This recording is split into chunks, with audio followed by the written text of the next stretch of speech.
Chapter 1. The northern wind was as sharp as knives, and the cold snow could break one's soul.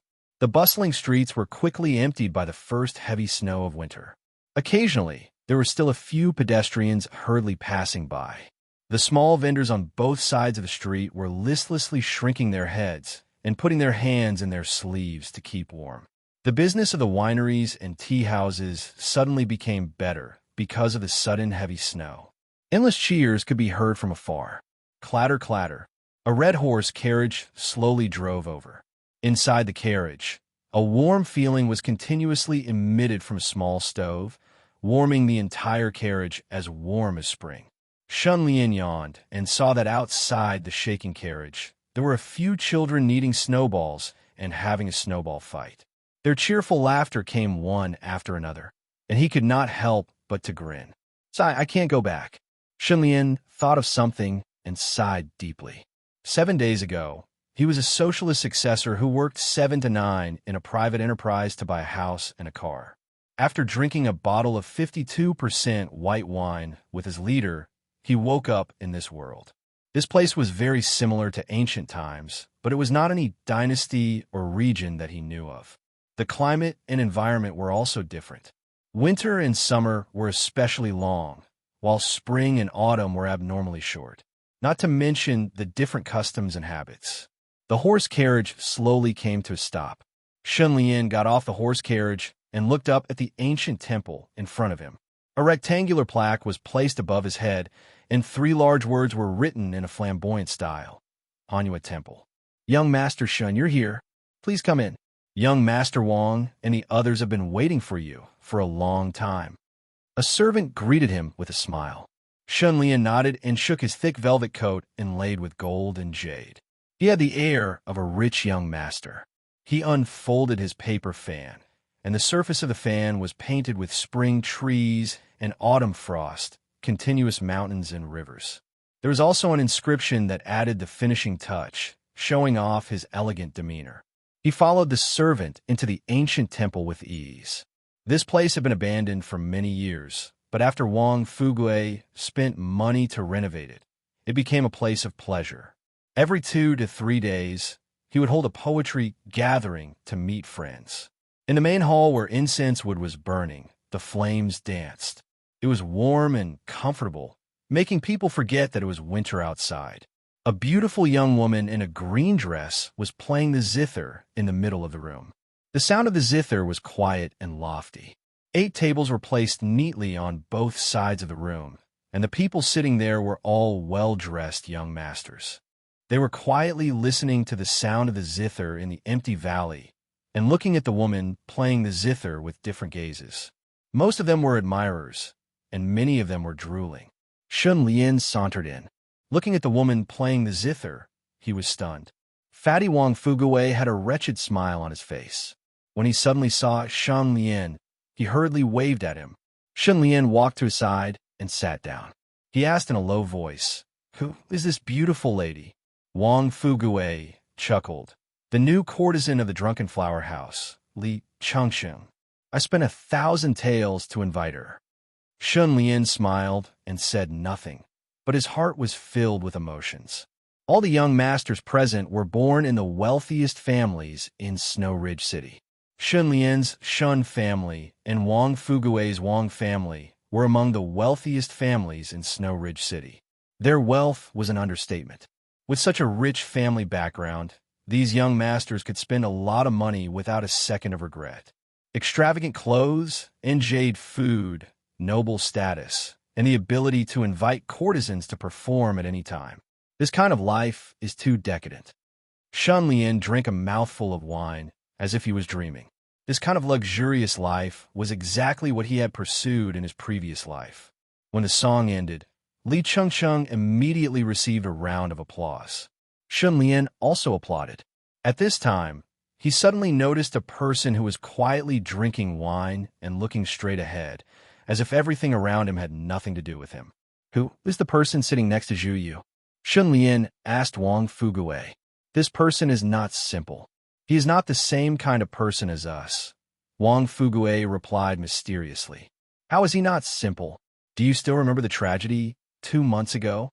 the time when the Zhu family was almost killed. Shun Lian carefully searched his mind and suddenly remembered. The Zhu family was an escort company. 2 months ago, they received a big order. Zhu Yu's father was personally escorting the goods. On the way, they encountered a terrifying robber who killed people like flies. The escort company suffered heavy casualties and even lost the goods. They suffered a huge loss. The Zhu family was almost destroyed because of this. Of course I remember this.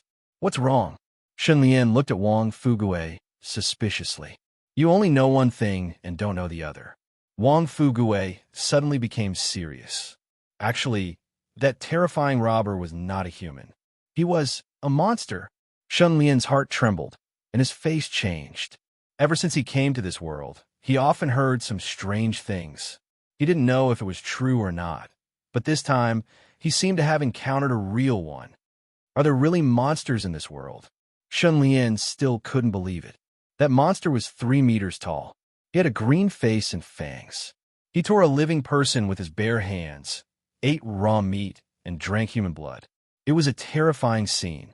Wang Fugue said seriously. Shun Lian was skeptical. He deliberately sneered and said, "Liar.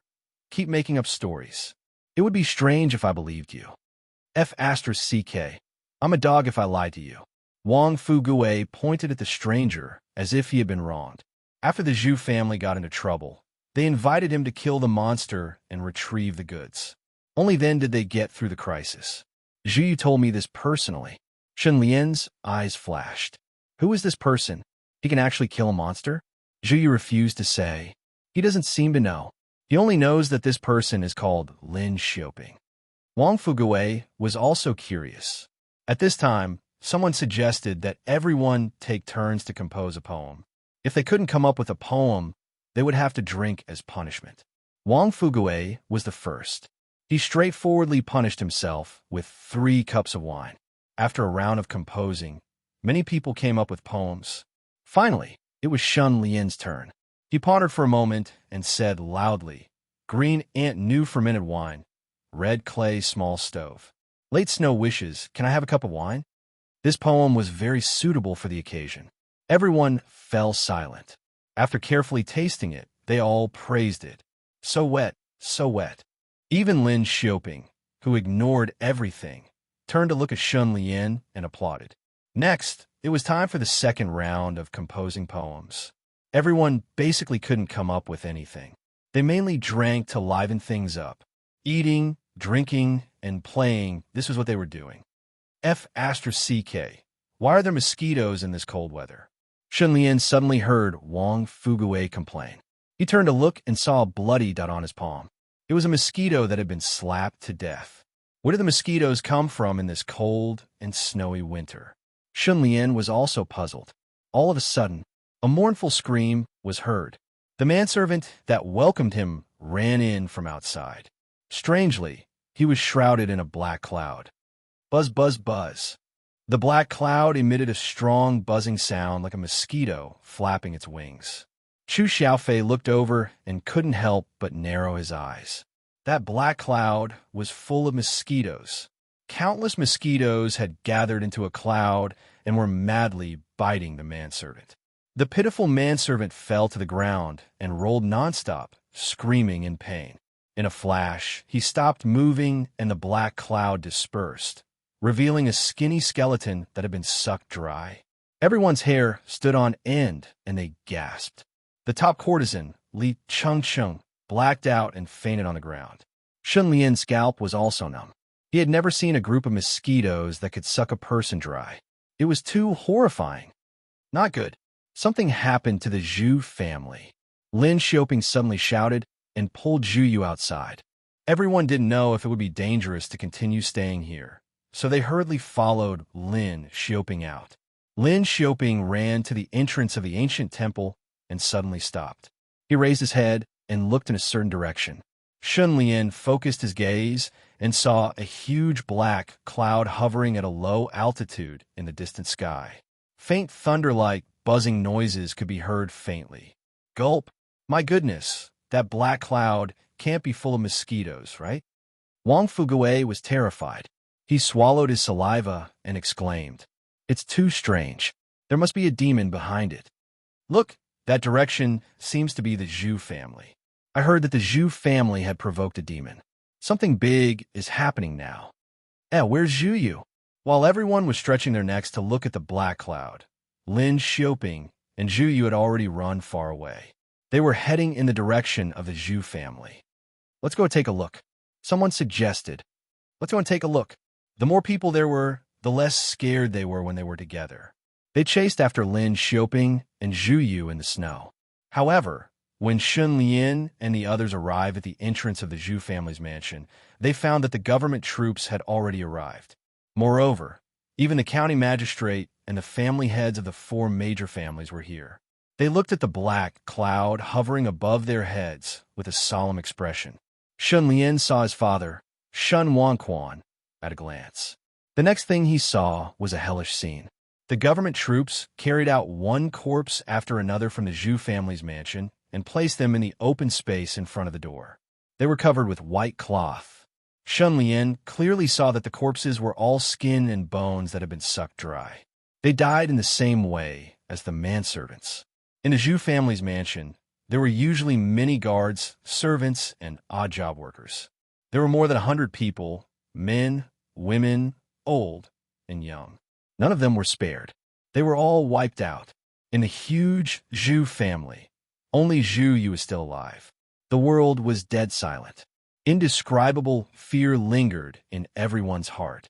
Shun Lian walked in front of his father. "Father, let's go home first. We'll talk later." Shun Wanquan waved his hand and sighed heavily. Shun Lian looked up at the sky. The black cloud was gradually dispersing. The snow was even more chaotic. The sparkling snowflakes had a trace of demonic dark red. "Demon, demon," he muttered. He suddenly realized that this world was not as safe as he thought. On the contrary, it was very dangerous.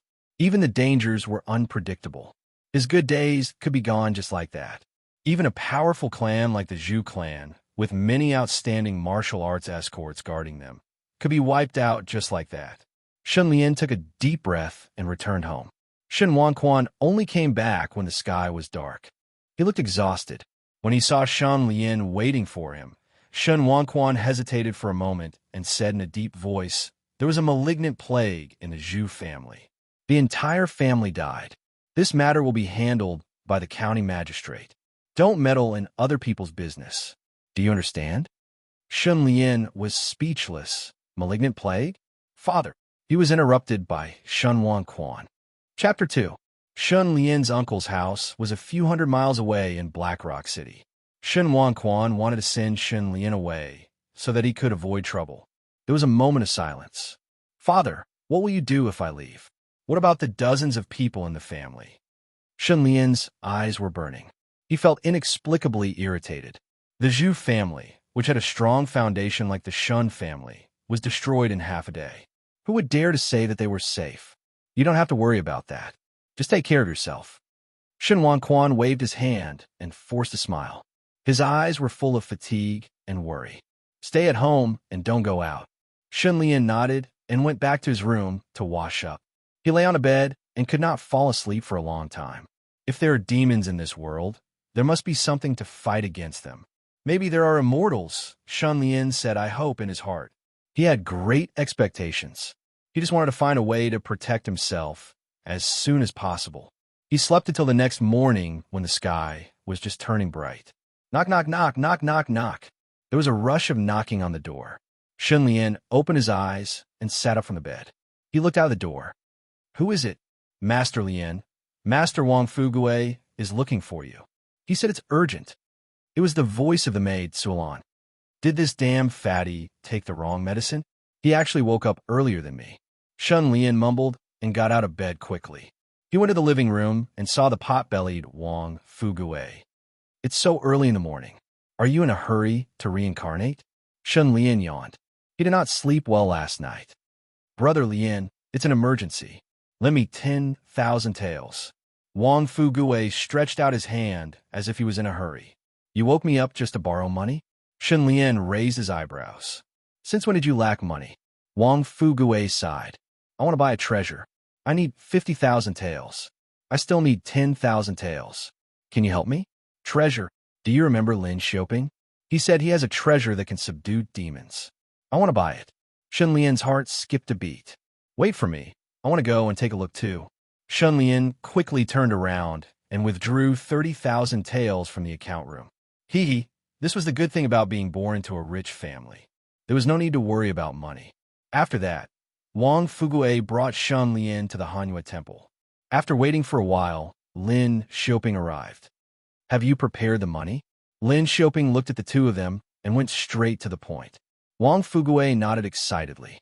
Seeing this, Lin Xiaoping made a sound of acknowledgement. After searching his chest for a while, he took out something. An iron-skinned beetle appeared on his palm. It looked very much like a 7-spot ladybug, and there was nothing special about it. Shun Lian frowned. This is the treasure you mentioned that can subdue demons and devils. Wang Fugue blinked his eyes and asked suspiciously. His face was full of wonder. Are you kidding me? Uff. Lin Xiaoping snorted as if mocking Wang Fugue's ignorance. This isn't a bug, it's a goo. I am a goo master. I raise goo, refine goo, and use goo. What is a goo? It is the essence of heaven and earth, the source of truth, the door to all methods. If a mortal wants to obtain extraordinary strength, they have to start with a goo. When Lin Xiaoping said this, his face showed great pride. There is no point in talking to you. Seeing is believing. I will show you the strength of a goo master. Lin Xiaoping opened his left hand. Look at my palm. Suddenly, a strange creature that resembled a bear's paw came out from under the skin of his left palm. It is called bear paw goo. It can transform a person's hand into a bear paw and obtain the strength of a bear paw. Look carefully. The bear paw goo drilled into his skin again. Almost at the next moment, his left hand let out a lustrous radiance and dark brown hair grew on it. His fingernails grew long, curved, and sharp. His entire left hand also doubled in size. It could no longer be seen as a human hand. It was clearly a giant bear paw. Lin Xiaoping raised his bear paw and slammed it on a table. With a loud bang, the thick Namu-wood table broke apart and a 3-inch deep scratch mark was revealed. Oh my God! Wang Fugue cried out in shock. Shun Lian's eyes shined brightly. Lin Xiaoping breathed out. The change in his left hand faded and it turned back into a human hand. So, are you buying it? Bye-bye. Wang Fugue was impatient. Lin Xiaoping smiled and took out that iron skin-colored beetle again, saying, This is iron skin goo. It can turn a person's skin into iron and become as hard as steel, hard to be injured by swords. It only costs 50,000 taels. Wang Fugue took out the money without hesitation. Shun Lian's gaze flashed and he cupped his fists. May I ask you, Master Lin, what is the method of raising goo, refining goo, and using goo? Wang Fugue heard this, and his action of taking out money slowed down. Lin Xiaoping looked at Shun Lian's face and said slowly, Goo are living creatures. They need to eat, drink, and defecate just like us. Providing for their daily needs is raising goo. Wang Fugue heard this and joked. It sounds like raising a woman. Lin Xiaoping chuckled. Indeed. But raising goo is much easier than raising a woman. For example, this iron skin goo likes to eat high-purity iron essence. You just need to provide it with enough iron essence every day. That's simple. Wang Fugue understood. What about refining goo? Goo refinement has two meanings. One is to refine goo, which is to refine the goo and achieve unity of mind and soul. Only then can we use the mystical power of the goo. The second is to evolve goo, which is to use a special refining method to let the goo evolve and become stronger goo. This way, we can obtain greater strength. Lin Xiaoping said as he took out a thin book. This book records the detailed methods of raising goo, refining goo, and using goo. If you buy my goo, I will give this book to you for research. Wang Fugue looked at the book and turned to Shun Lian. Evidently, Shun Lian was much calmer than him and had the intention of asking the latter. Shun Lian pondered, Do you have other goo? I want to buy one as well. Lin Xiaoping hesitated. Yes, I do, but... He paused for a while before saying, The other goo I obtained it by chance. I tried to refine it many times, but failed. I suspect it is a dead goo. Ah, dead goo. Wang Fu Gui stared, as if saying, "Why are you selling a dead goo?" Lin Xioping suddenly said, "It could be a living goo. I once felt it had life, aura." Shun Lian did not want to give up. "Can you take it out for me to see?" Lin Xioping shook his sleeves and opened his palm, revealing a human-shaped goo. At first glance, it looked like a mini clown, giving off an indescribable comical feeling. "This goo has an unknown origin. I have already had it for 3 years, but have not been able to find out what goo it is. According to my observations, this goo should not be dead, but in a dormant state. What it eats and what it uses for are unknown." Shun Lian stretched out his hand and lightly approached the clown goo. Just as he was about to pick up the clown goo, his palm was hit by something. Shun Lian frowned and flipped his hand over, only to find that the clown goo was already in his palm. This, Lin Xioping and Wang Fu Gui did not notice this detail. They only thought that Shun Lian picked up the clown goo. Shun Lian took a deep breath and said, "I want to buy this goo. How much is it?" Lin Xioping was overjoyed, blurting out, 30,000. Wang Fu Gui shook his head. "Brother Lian, don't waste money." Shun Lian pondered, slightly wavering. Seeing this, Lin Xioping became nervous. This clown goo was useless in his hands. He might as well exchange it for some money. "I only brought 5,000, Shun Lian said with some regret. In fact, it was 30,000.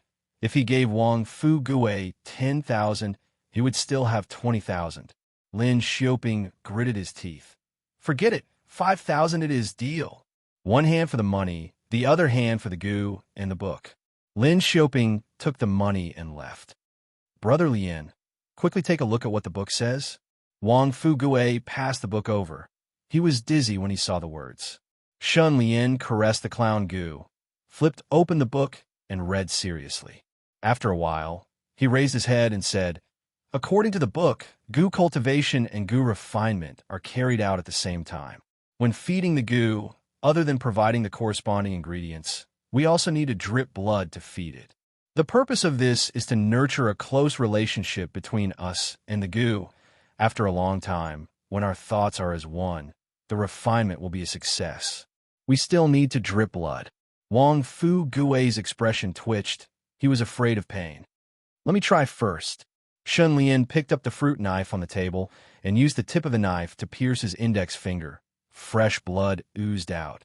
F*CK, you win. Wang Fu Gui's mouth twitched. He could feel the pain just by looking at himself.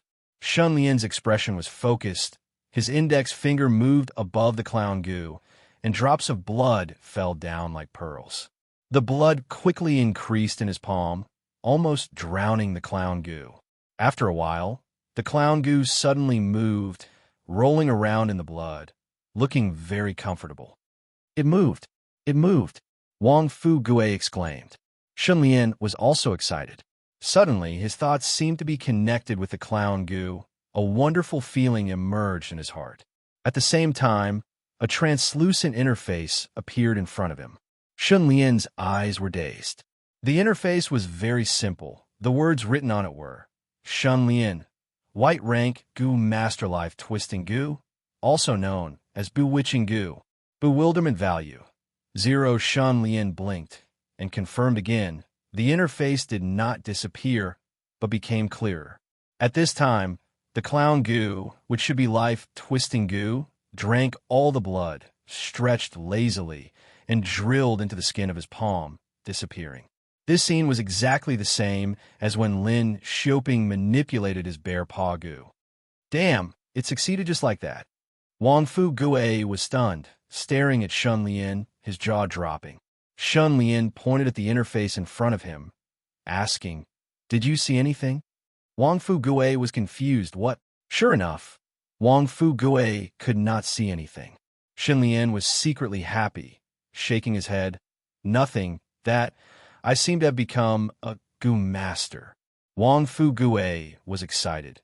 He held the knife to his fingertips, closed his eyes, and suppressed his anger. He looked and did not break. Shun Lian immediately said in disdain, Your actions are as fierce as a tiger. Huh. Wang Fu Gui was ruthless. Ouch. Ouch. Oh my God. Finally, some skin was broken and some blood was squeezed out. At this moment, bewitching Wang Fu Gui succeeded, obtained 1 bewilderment value. The wonderful voice rang in Shun Lian's mind, making him stunned for 3 seconds. Brother Lian, my blood is useless. Wang Fu Gui raised his head gloomily. He used his blood to feed the iron skin goo, but the latter did not drill into his skin, nor did it form any mental connection. Shun Lian said, the book says that raising and refining goo cannot be done in a day. We have to persevere. Chapter 3. How'd he do it? How would I know? Shun Lian was also full of questions. Am I a genius? He patted the book. I'll tell you after I go back and study it. That was the only way. Wang Fugui looked at the iron skin goo in his hand, his eyes flashing with anticipation. He suddenly said, Brother Lian, if my whole body turns into iron, do you think that part of my body will be more majestic and powerful? Saying so, he glanced at his crotch. Damn! Shun Lian rolled his eyes and punched his big belly. He laughed and scolded, Get lost, you bastard. Let's get rid of this fat on your body first. The two parted ways. Shun Lian went home directly. Father is knowledgeable. Maybe he knows something about Goo Masters. He went to find Shun Wanquan, but he did not expect Shun Wanquan to be called by the district magistrate for a meeting. On the way back to his room, Shun Lian suddenly stopped and looked at a 2-story building. That place was the family's big study room. The Shin family had been rich for 5 generations, and the family's book collection was very rich. Shun Lian turned and walked over. The study room was quiet, the door was open, and there was only a chubby woman wiping the rows of bookshelves. The air was filled with a unique aroma of wood and ink. To prevent the books from rotting, the windows were closed all year round, and the light in the room was dim. Light the candles, I want to read. Shun Lian ordered the chubby woman. Ah, it's Mr. Lian, I'll light the candles now. The chubby woman was shocked. Obviously, very few people came here, and she was caught off guard. She quickly lit 3 candles and placed them on the table. Shun Lian waved his hand. You go and rest first. Yes. The chubby woman answered and walked out with light steps, closing the door behind her. Shun Lian started to look through the bookshelves one by one. Half an hour later, Shun Lian sighed. He did not find anything. He could not say that. He accidentally found a local county record book and started to read it out of curiosity. He didn't expect that his mind would be firmly attracted by this one look. In the 61st year of the ancient Nether, there was a rainstorm for 18 consecutive days. A giant tortoise appeared in the river outside the city. It was as large as a mountain, and it swallowed clouds and spat out fog. 3 days later, it disappeared without a trace. In the 75th year of the ancient Yu, hundreds of villagers and livestock in 3 villages outside Snow Ridge City died suddenly. The cause of death is unknown. In the 83rd year of the ancient Nether, a thick fog suddenly appeared in the downtown area of the Snow Ridge City. The shadow of a giant snake could be vaguely seen in the fog. It was more than 30 meters tall, and its eyes were glowing red. After the fog dispersed, 56 people went missing. In the 99th year of the ancient Nether, the number 1 expert of the Snow Ridge City, the Red-Beard Taoist, was fighting with someone on the city tower. His opponent suddenly turned into a striped tiger with angry eyes. The tiger roared and split the Red-Beard Taoist into 3 pieces with 1 claw before leaving. In the 105th year of the ancient Nether, a vagrant woman appeared in a dilapidated temple outside the city. She was as beautiful as a flower and was extremely wanton. She had intercourse with many men day and night without rest. After that, she suddenly disappeared, and her whereabouts were unknown. After that, 36 male corpses were found in the ancient temple. All of them were as thin as a match, and it was suspected that they had died from lack of vitality. Looking at the brief records of various cases, from just a few words, one could feel a suffocating sense of great danger. The more Shun Lian read, the more frightened he became. So this is a world like this. Danger at every step, treacherous and unpredictable, and there was never a day of peace. At some unknown time, death would suddenly descend upon you, and you would not be able to protect yourself. Danger! Danger! Danger! The bright yellow candlelight illuminated Shun Lian's cold face. He took a deep breath and became more and more eager to become stronger. Gu is my hope to become stronger. Shun Lian looked at his palm, then leaned on the table and muttered. Lin Xiaoping's book said that after the first Gu refinement is successful, the Gu will open up an aperture in the host's body, which can be used to store primordial qi. Logically speaking, I have already refined the Life Twister Gu, so why is there no aperture? The Life Twister Gu, also known as the Bewitching Gu, after I bewitched Wang Fuge, I gained 1 point of bewitchment. From this, it can be seen that the Life Twister Gu feeds on bewitchment, and the way to use it is to bewitch others.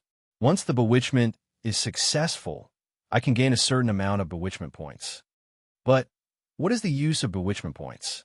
These questions were not answered in Lin Xiaoping's book, so he could only rely on himself to figure it out. Shen Wanquan returned home very late. Father, I have something to ask you. Shun Lian enthusiastically brought a bowl of ginseng tea to his father to show his filial piety. Oh, Lian, what is it? Shen Wanquan smiled as he took the ginseng tea. He had 6 sons, but only Shen Lian looked like him the most. Moreover, Shun Lian was the eldest son, with both intelligence and would inherit the family business in the future. Naturally, he was his most beloved son. How much do you know about Gu Masters? Hearing this, Shen Wanquan's expression slightly changed. He was silent for a while before saying, Gu Masters, they are mysterious experts who come and go from the clouds to the mist. They raise Gu, refine Gu, and use Gu. They are both good and evil, temperamental, and are not people that ordinary people like us can provoke. Shen Lian was surprised. Father, you have never thought of becoming a Gu Master?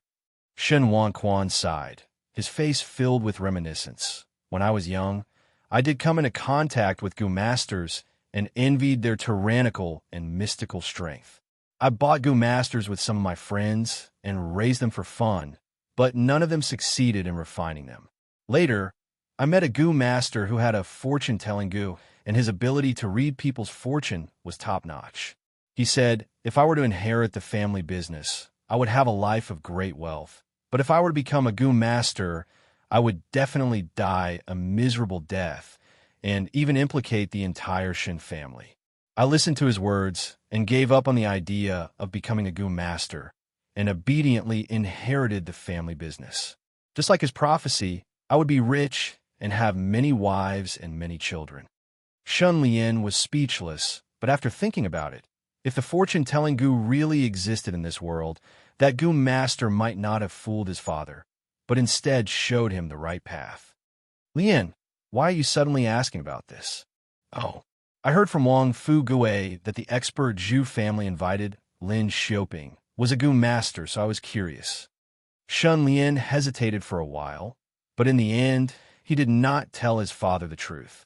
It was better to wait until he had some achievements before telling his father.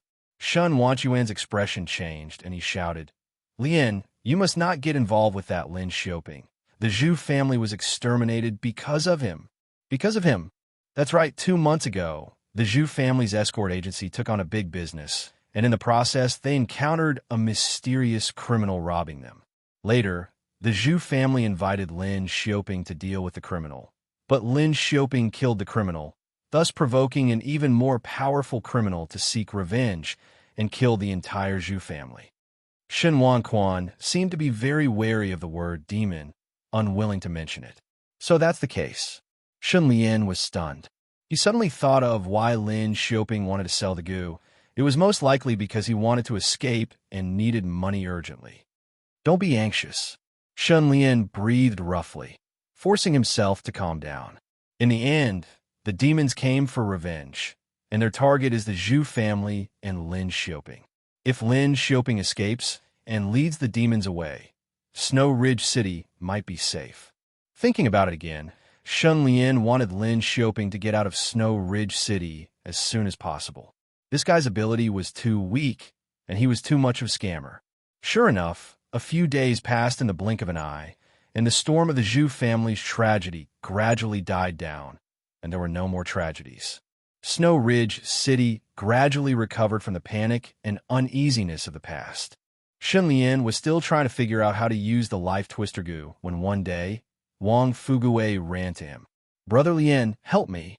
Wang Fuguei limped over, rubbing his buttocks with his hands, and cried out in pain, as if he had just been hit 50 times. "Are your legs numb?" Shun Lian pretended not to see and held back his laughter. He knew that if Wang Fuguei made a mistake, his father would definitely beat him up. It was like a real-life version of 18 years of free compulsory education. "My legs under my ass. I'm being beaten." Wang Fuguei screamed, and just as he sat down, he stood up abruptly due to the pain and kept crying out in pain. Shun Lian laughed. "Beating is a sign of affection. Scolding is a sign of love. Your father really loves you." Wang Fuguei was so depressed that he wanted to vomit blood. He said, "This is big trouble. Brother Lian, you have to save me." "What's the situation?" "Sai, you know how stingy my father is. When he heard that I spent 50,000 taels to buy the iron skin goo, he was so angry that he beat me up. My buttocks were almost smashed by him, and he even wanted me to kick him out of the house. Well, I sympathize, so." Wang Fuguei opened his hand, and the iron skin goo was in his palm. He said, "I can't refine this thing, and I have to eat more than a pound of refined iron every day. If I calculate, it would cost 3,000 to 4,000 taels a month to raise it. It's too expensive. My family won't support me." So, actually, there was another important reason that he did not say.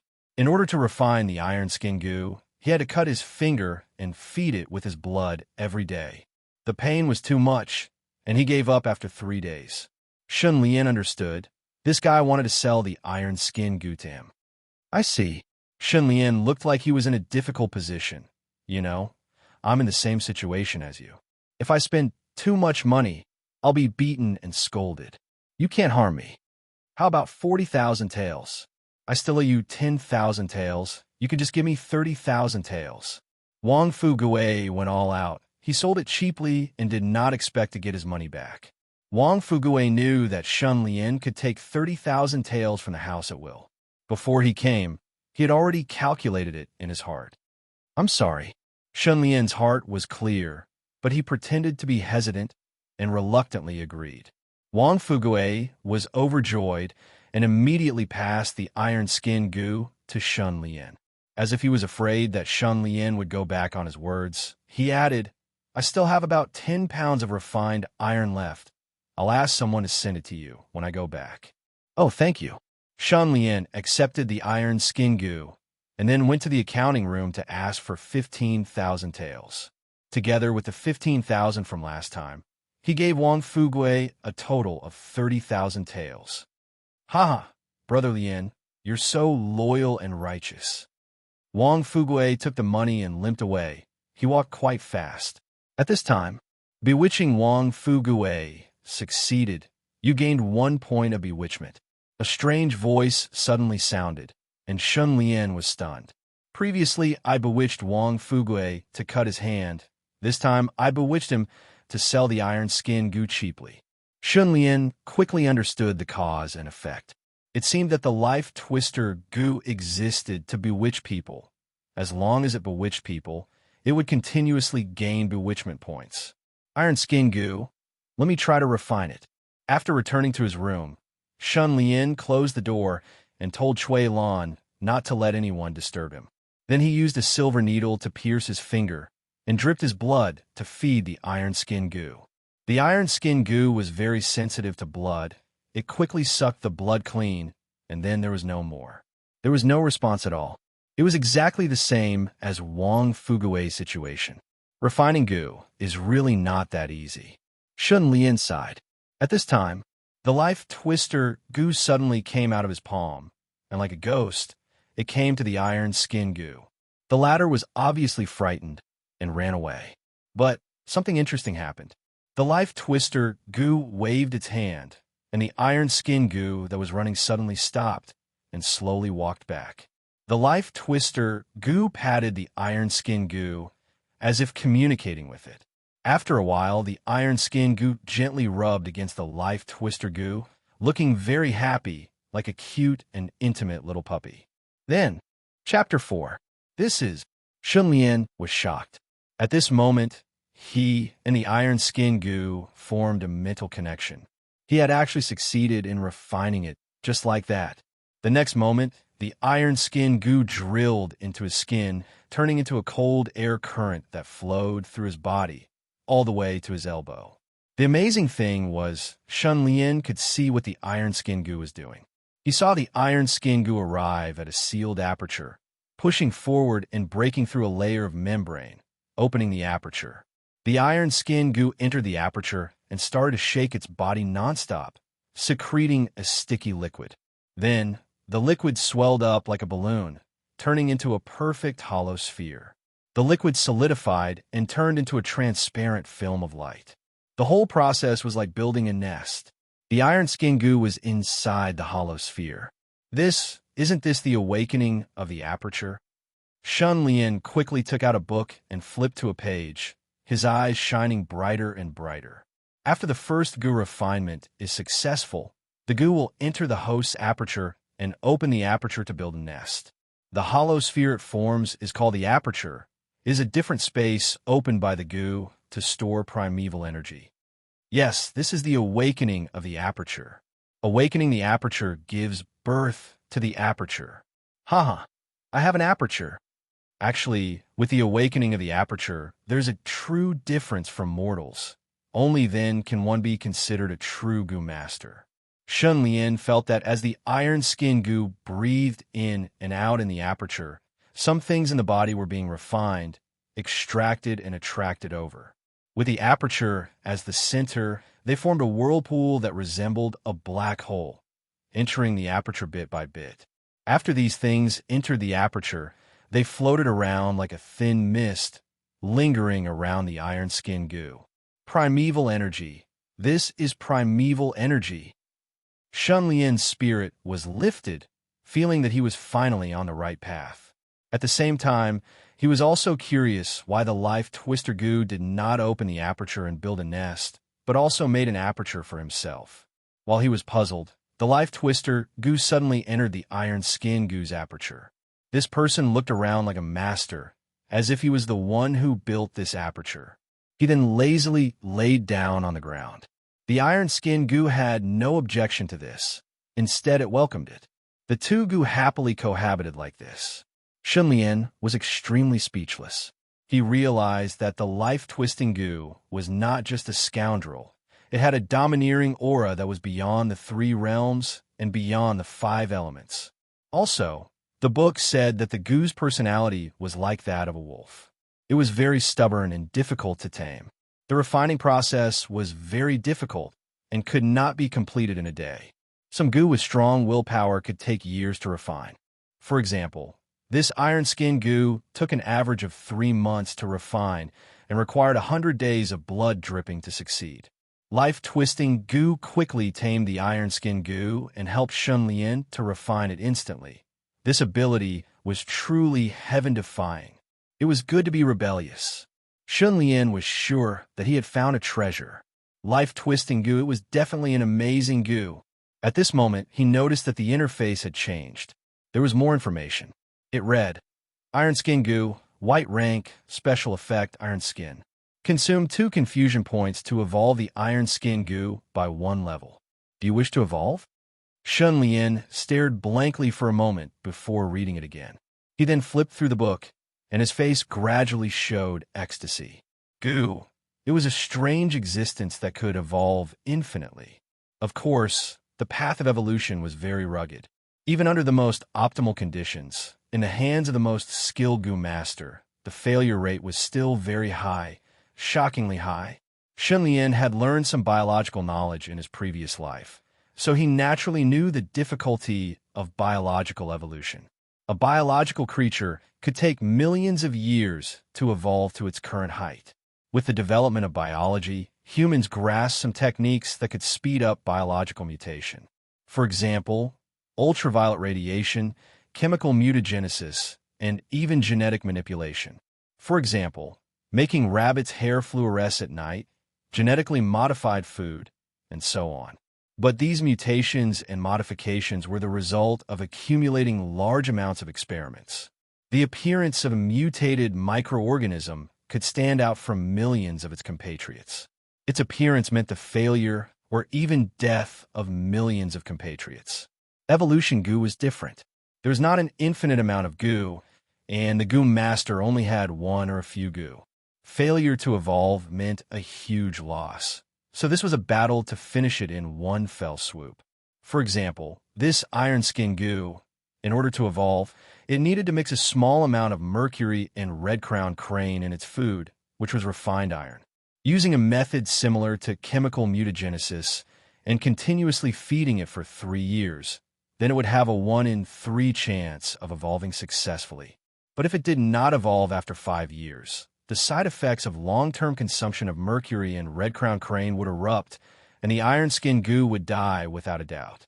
And if the goo master kept it company for a long time, the mercury and red-crowned crane's poison would slowly seep into the body, and the effect on the goo master could be imagined. Many goo masters were poisoned to death during goo refinement. The dangers of the path of evolution could be seen from this. It was either success or death. 3 years. How much refined iron, mercury, and red-crowned crane will be consumed? Spending so much money, and the success rate is less than 50%. The life of a goo master is not easy. Shun Lian understood why Lin Xiaoping was in a hurry to sell the life twister goo. A goo that he could not use. Rather than keeping it on him, he might as well sell it for money. He was really short of money. This way it's helping me. Shun Lian concentrated and imagined a finger pointing towards the interface. Evolve iron skin goo. Immediately, the interface flashed and the bewitchment value quickly turned to 0. At the same time, the iron skin goo trembled violently, as if it was experiencing great pain from the transformation.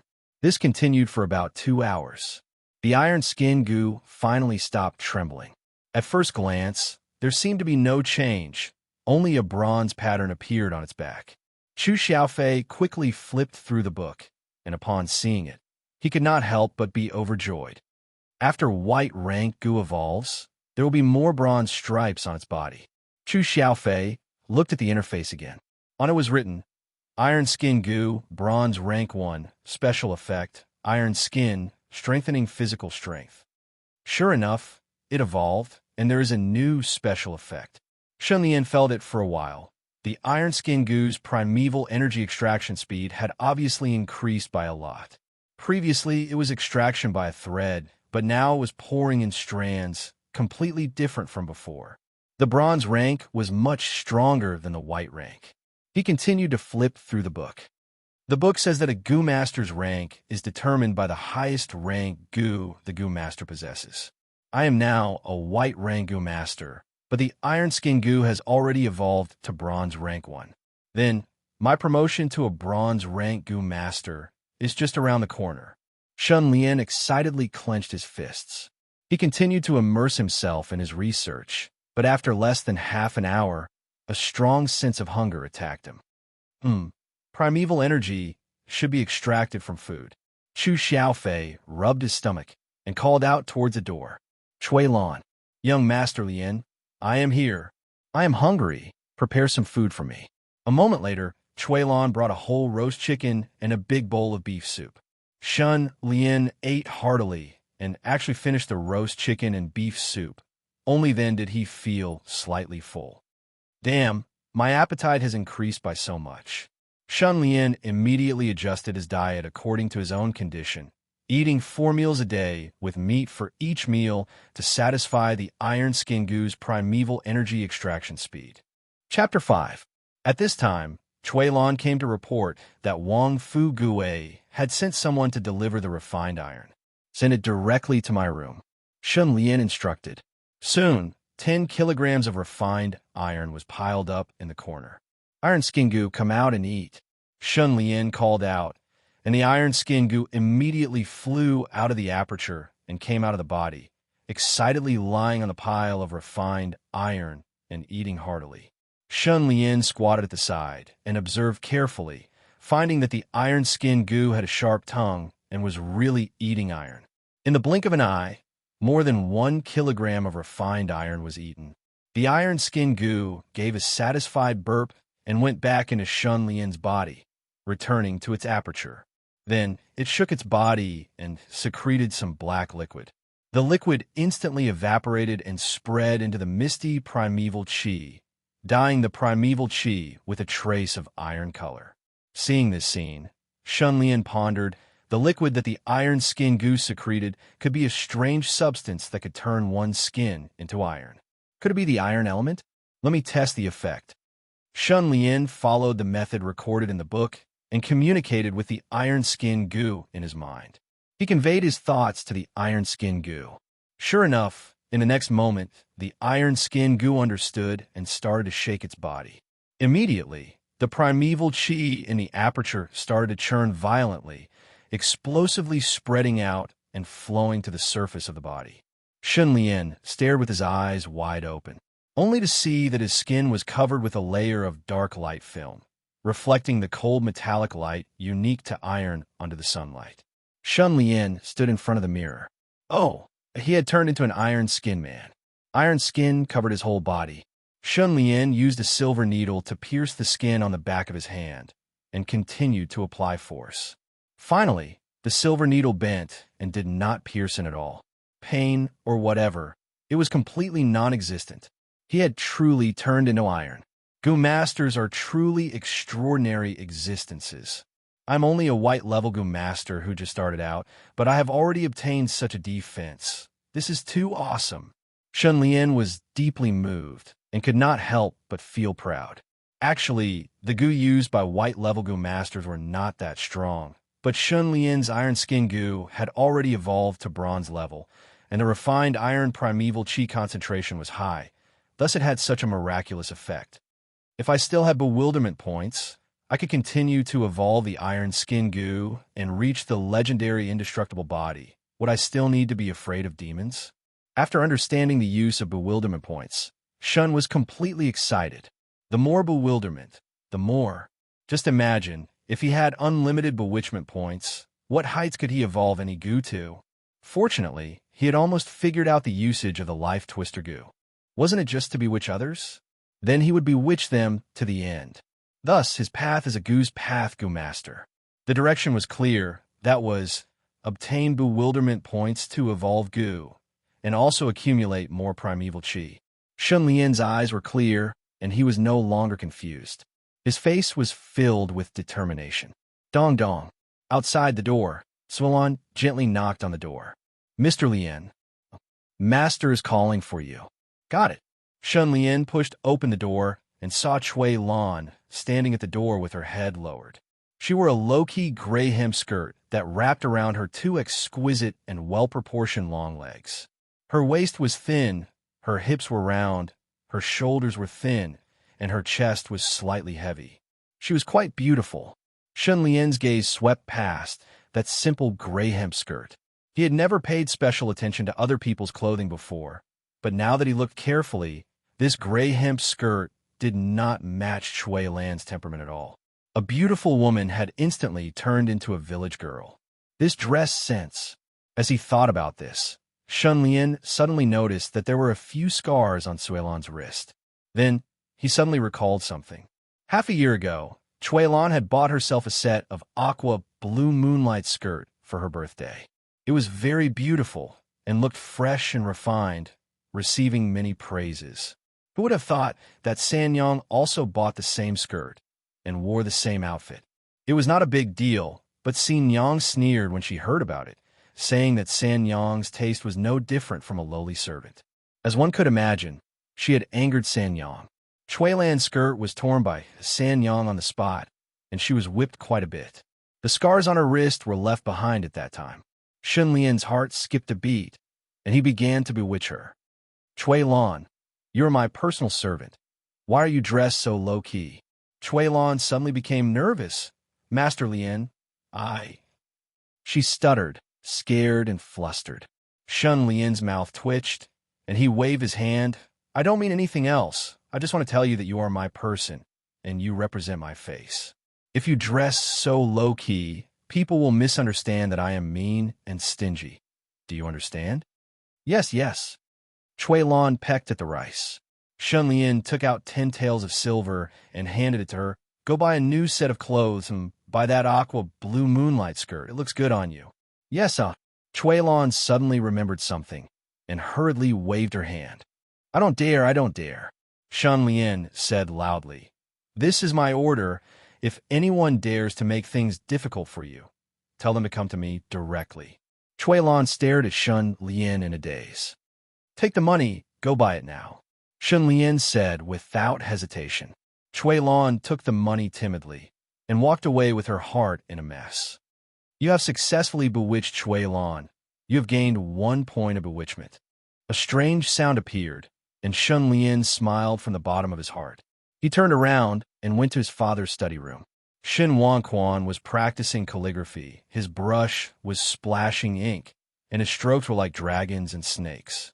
He had the style of a master, and he had formed his own style. Father, your calligraphy is getting better and better. Shun Lian praised with a smile. Shin Wanquan raised his head and laughed happily. He said meaningfully, Lian, my calligraphy is not even 1/10,000th of your poem. Shun Lian looked at the rice paper, and it was written, The moon sets, the crows cry, and the frost fills the sky.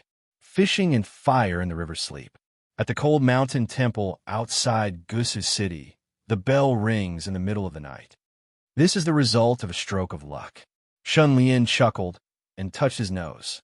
He did not expect that the poem he wrote at the poetry gathering would be passed down to his father. Shin Wanquan asked curiously, Gusu City, where is it? I don't think there is such a place in the north. It's just an ancient place, and its origin is unknown. It might be made up, and I came across it by chance. Oh yes, why are you looking for me? Shun Lian quickly laughed and changed the topic. Shin Wanquan did not delve into it, and he put down his brush, sat down, and sighed. After the tragedy of the Zhu family, all the big families in Snow Ridge City are in danger, and they are all recruiting Jianghu masters to be their retainers. We have to make some preparations. Shun Lian raised his eyebrows. Father, you want to recruit some retainers? Shun Wanquan nodded. Among the retainers in the family, there is only one real master, and that is your Uncle Sunday. Unfortunately, he is old. The other retainers are just decorations, and they're not useful. Uncle Sun? Shun Lian naturally knew the retainer and his family. His name was Sun Yuanxiang, but he did not know that he was a real master. Shun Wanquan smiled. When your Uncle Sun was young, he was very famous. He once single-handedly challenged a bandit stronghold and killed hundreds of people. His white robe was spotless, and he even ran for 7,000 miles to kill the 3 Heisha brothers, eliminating evil for the people. He was chivalrous and righteous, and the people of Jianghu called him the Northern Snow Wolf. Later, he was ambushed by his enemies, and when he was seriously injured, I saved him. He stayed in the Shun family as a retainer out of gratitude. After a long time, the people of Jianghu rarely mentioned him, and he became obscure. You young people do not know how powerful he is. Shun Lian was surprised, and suddenly he wanted to meet Uncle Sunday. Shun Wanquan said, Lian, I want you to handle the recruitment of retainers. What do you think? Shun Lian nodded. Okay, I will do it well. After leaving his father's study room, Shun Lian stopped a servant and asked him where Uncle Sun was. He found out that Uncle Sun was training the retainers in the martial arts field. Shun Lian quickly passed through 3 doors and arrived at the back of the mansion. On a large piece of yellow sand, an old man with white hair stood. He was bare-chested, wearing only a pair of tight shorts, and holding a sword in front of him. He was instructing 20 young retainers to practice martial arts, and sweat was dripping down his face. Shun Lian stood at the side and watched. Sun Yuanxiang noticed Shun Lian almost instantly. He let the retainers train on their own and quickly walked over. Looking at the future head of the Shun family, the pillar of the family, Sun Yuanxiang smiled. Master Lian, how come you have time to come to the martial arts field? Shun Lian looked at the retainers who were still training not far away, coughed softly, and said, Uncle Sun, I would like to exchange pointers with you. What? Exchange pointers with me? Sun Yuanxiang rubbed his hands and laughed. Master Lien, I don't have much knowledge. How would I dare to show off in front of you? The old master said that your poem has been passed down from mouth to mouth, and it has spread to thousands of miles away. This person obviously misunderstood. Shun Lien said seriously, I would like to exchange pointers with you. He wanted to test whether a Gu master's fighting strength was better than a martial master's. Sun Yuanxiang was stunned and could not help but examine Shun Lien carefully. He said doubtfully, Master Lien, are you here to joke with me? Shun Lien took a deep breath and shook his head. I am not joking. Sun Yuanxiang could not help but become serious. He thought for a while and said, Master Lien, come to my place for a cup of tea first. Then, the two came to an independent courtyard. This was Uncle Sun's residence. To have an independent courtyard in the Shun family, one could see Uncle Sun's status. Sun Yuanxiang closed the door. Master Lien, do you really want to exchange pointers with me? Shun Lien nodded again. Sun Yuanxiang's brows furrowed into a knot. He could not understand why. Shun Lien did not talk nonsense and directly communicated with the iron-skinned Gu. In a flash, his appearance changed greatly. Uncle Sun's expression changed, and he took a step back in shock. His eyes were filled with disbelief. Shun Lien licked his lips. His eyes were filled with excitement. He quickly rushed forward and punched out. Sun Yuanxiang was stunned for a moment, but he quickly calmed down. His footsteps moved swiftly. His movements were extremely nimble. He passed through thousands of flowers, but not a single leaf touched his body. Shun Lien chased after him, but could not even catch the corner of his clothes. After a while, the primeval energy in his aperture was exhausted. Shun Lien's skin also returned to normal. He was panting and looked at Uncle Sun speechlessly. He thought that after becoming a Gu master, dealing with a martial master would be a piece of cake, but the result was shocking. Chapter 6. Successfully bewitched Sun Yuanxiang gained 1 bewitchment point. A strange voice sounded. This was the only thing that could comfort Shun Lien in this competition. Shun Lien's eyes flashed. Uncle Sun knows about Gu masters too? Sun Yuanxiang nodded, reminiscing. Not only do I know, I almost became a real Gu master when I was young. Oh, why almost? I had no money. Raising Gu is too expensive. I couldn't afford it. Uncle Sun spread out his hands and smiled bitterly. Shun Lien was speechless. He sighed and said disappointedly, I didn't expect Gu masters to be so weak. They can't even withstand a single blow from a martial master. If it was a real battle of life and death, according to the progress just now, Shun Lien would have been killed by Uncle Sunday hearing this. Sun Yuanxiang hurriedly waved his hand and said, Young Master Lien, you are very wrong. On the contrary, Gu masters are the strongest. Martial masters are nothing. But just now that was because the old man used tricks to win. Young Master Lien should have just become a Gu master not long ago. His primordial chi is not very abundant. He can't maintain the iron form state for a long time. Moreover, young Master Lien had never practiced martial arts before. Even the most basic footwork was unfamiliar to him, and he could not fully utilize his strength. Otherwise, the one who will lose will definitely be the old man. Sun Yuanxiang said logically. Shun Lien took a deep breath and said, Gu masters have to practice martial arts too? Sun Yuanxiang said, Of course, but the way Gu masters practice martial arts is very different from us martial masters. After a moment of silence, he said, I can't explain how different it is. However, I have an old friend who is also a Gu master. He lives in the east of the city. I can bring you to visit him. Shun Lien was overjoyed. The carriage quickly drove out of the mansion and went straight to the east of the city, arriving in front of a house deep in an alley. Uncle Sun got down from the carriage and knocked on the door, shouting, Lu Dahu, it's me, Sun Yuanxiang. A moment later, a violent cough came from behind the door. Cough, cough, cough, cough, cough, cough. The door opened and an old man appeared. He was coughing nonstop with his hand covering his mouth. He looked much older than Sun Yuanxiang. His face was full of deep wrinkles and black spots. His hair was white and sparse. Almost all of it had fallen out. His teeth were the same, yellow and rotten. His eyes were deeply sunken and listless. This person is a Gu master.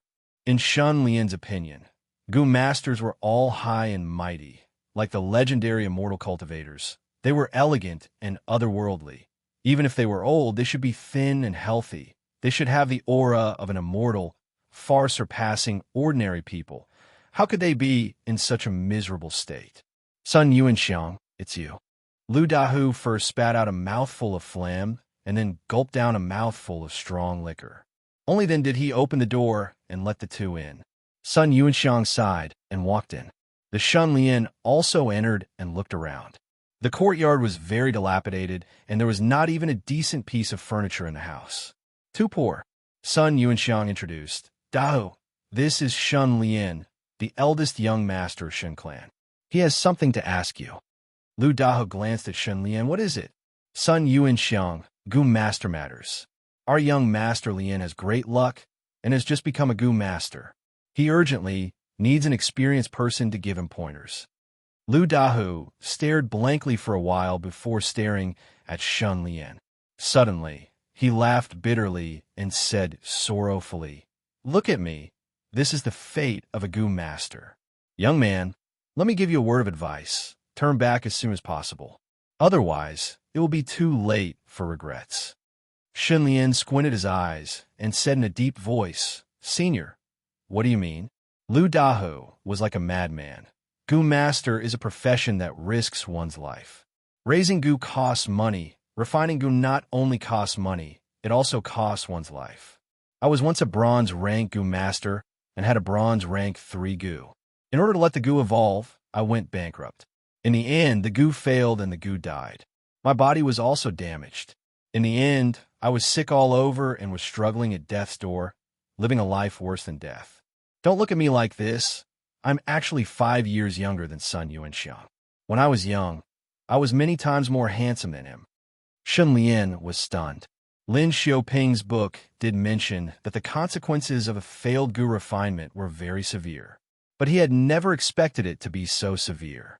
Suddenly, Shun Lian felt that he was extremely lucky because he met the life-twisting Gu, the bewitching human heart Gu. Sun Yuanxiang sighed heavily and said, "Dao, don't think about these vexing matters. Quickly tell young Master Lian about Gu masters practicing martial arts." Lu Dahu pursed his lips and drank a mouthful of wine, slowly saying, "Gu masters use Gu as their core. Gu is everything to a Gu master. To practice martial arts, one naturally has to rely on Gu." Shun Lian's eyes brightened and asked curiously, "What Gu?" Lu Dahu, "Of course it is the wisdom-type Gu.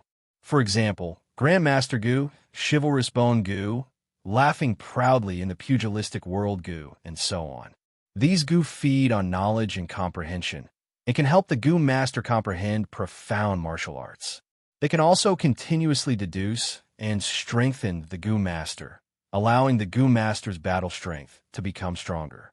For example, Sun Yuanxiang's Raging Wave Sword style. He spent 23 years to reach great success stage. But if you have a Bronze Wisdom Gu, you can achieve in a year or even half a year. Shun Lian's heart was stirred. At this time, Sun Yuanxiang suddenly winked at him. He was stunned for a moment, but immediately understood and became overjoyed, asking, "Senior, do you have Wisdom Gu? If you are willing to part with it, I am willing to pay a high price for it." "No, my Gu are all dead." Lu Dahu waved his hand and turned his head away, focusing on drinking wine. Sun Yuanxiang sighed and looked at the dilapidated courtyard, consoling. "Dao, you are keeping that Gu as a memento, to reminisce about your glorious days as a Gu master. But that is all in the past. You have to look forward. Why don't you sell that Gu to young Master Lian and exchange it for some money and enjoy the rest of your life? Wouldn't that be great?" Lu Dahu's expression changed upon hearing this, as if he was moved. Shun Lian immediately cupped his fists and bowed, saying sincerely, "Senior, I hope you can fulfill my wish." Lu Dahu's expression turned serious as he looked deeply at Shun Lian, slowly taking out a Gu from his bosom.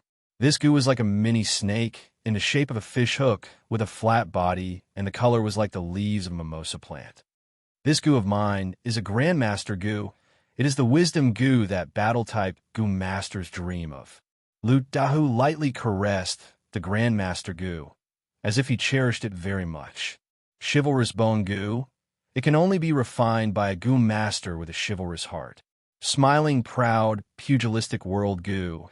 It can only be refined by a person with an open-minded nature, unrestrained and righteous nature. Only this Grandmaster goo does not have many restrictions. Any goo master can refine it, be it evil or righteous.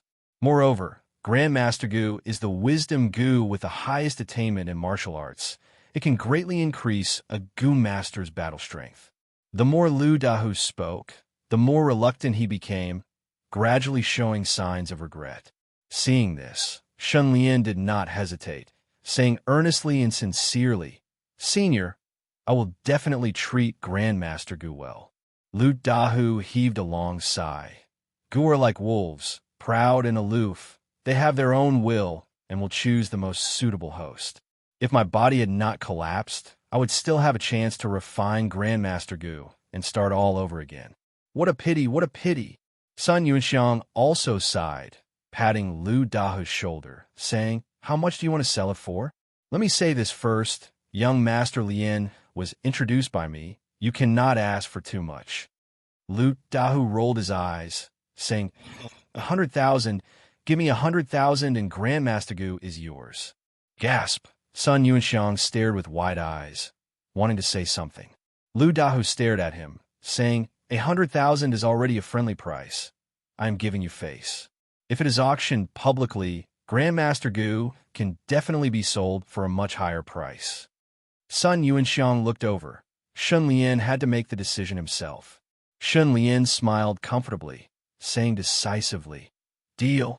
Soon after, Shun Lian returned to his residence and withdrew 100,000 from the accounts room, returning to Lu Dahu's house.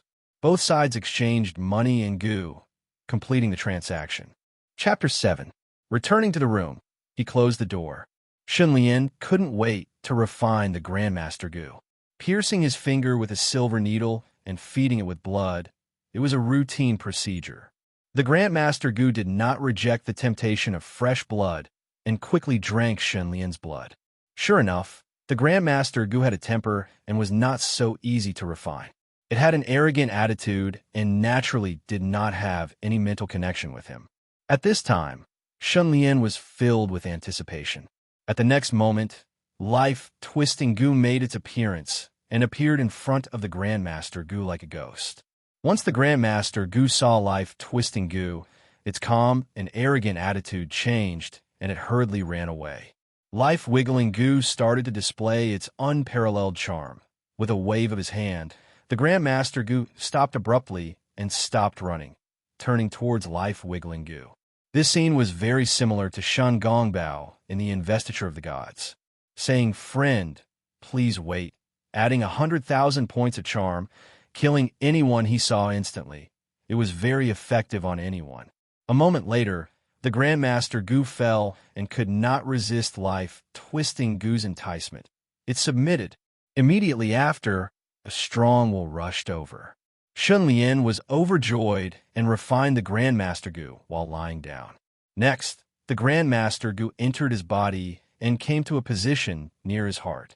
It chose an aperture and opened it, building a nest and quickly creating its own aperture. One goo, one aperture.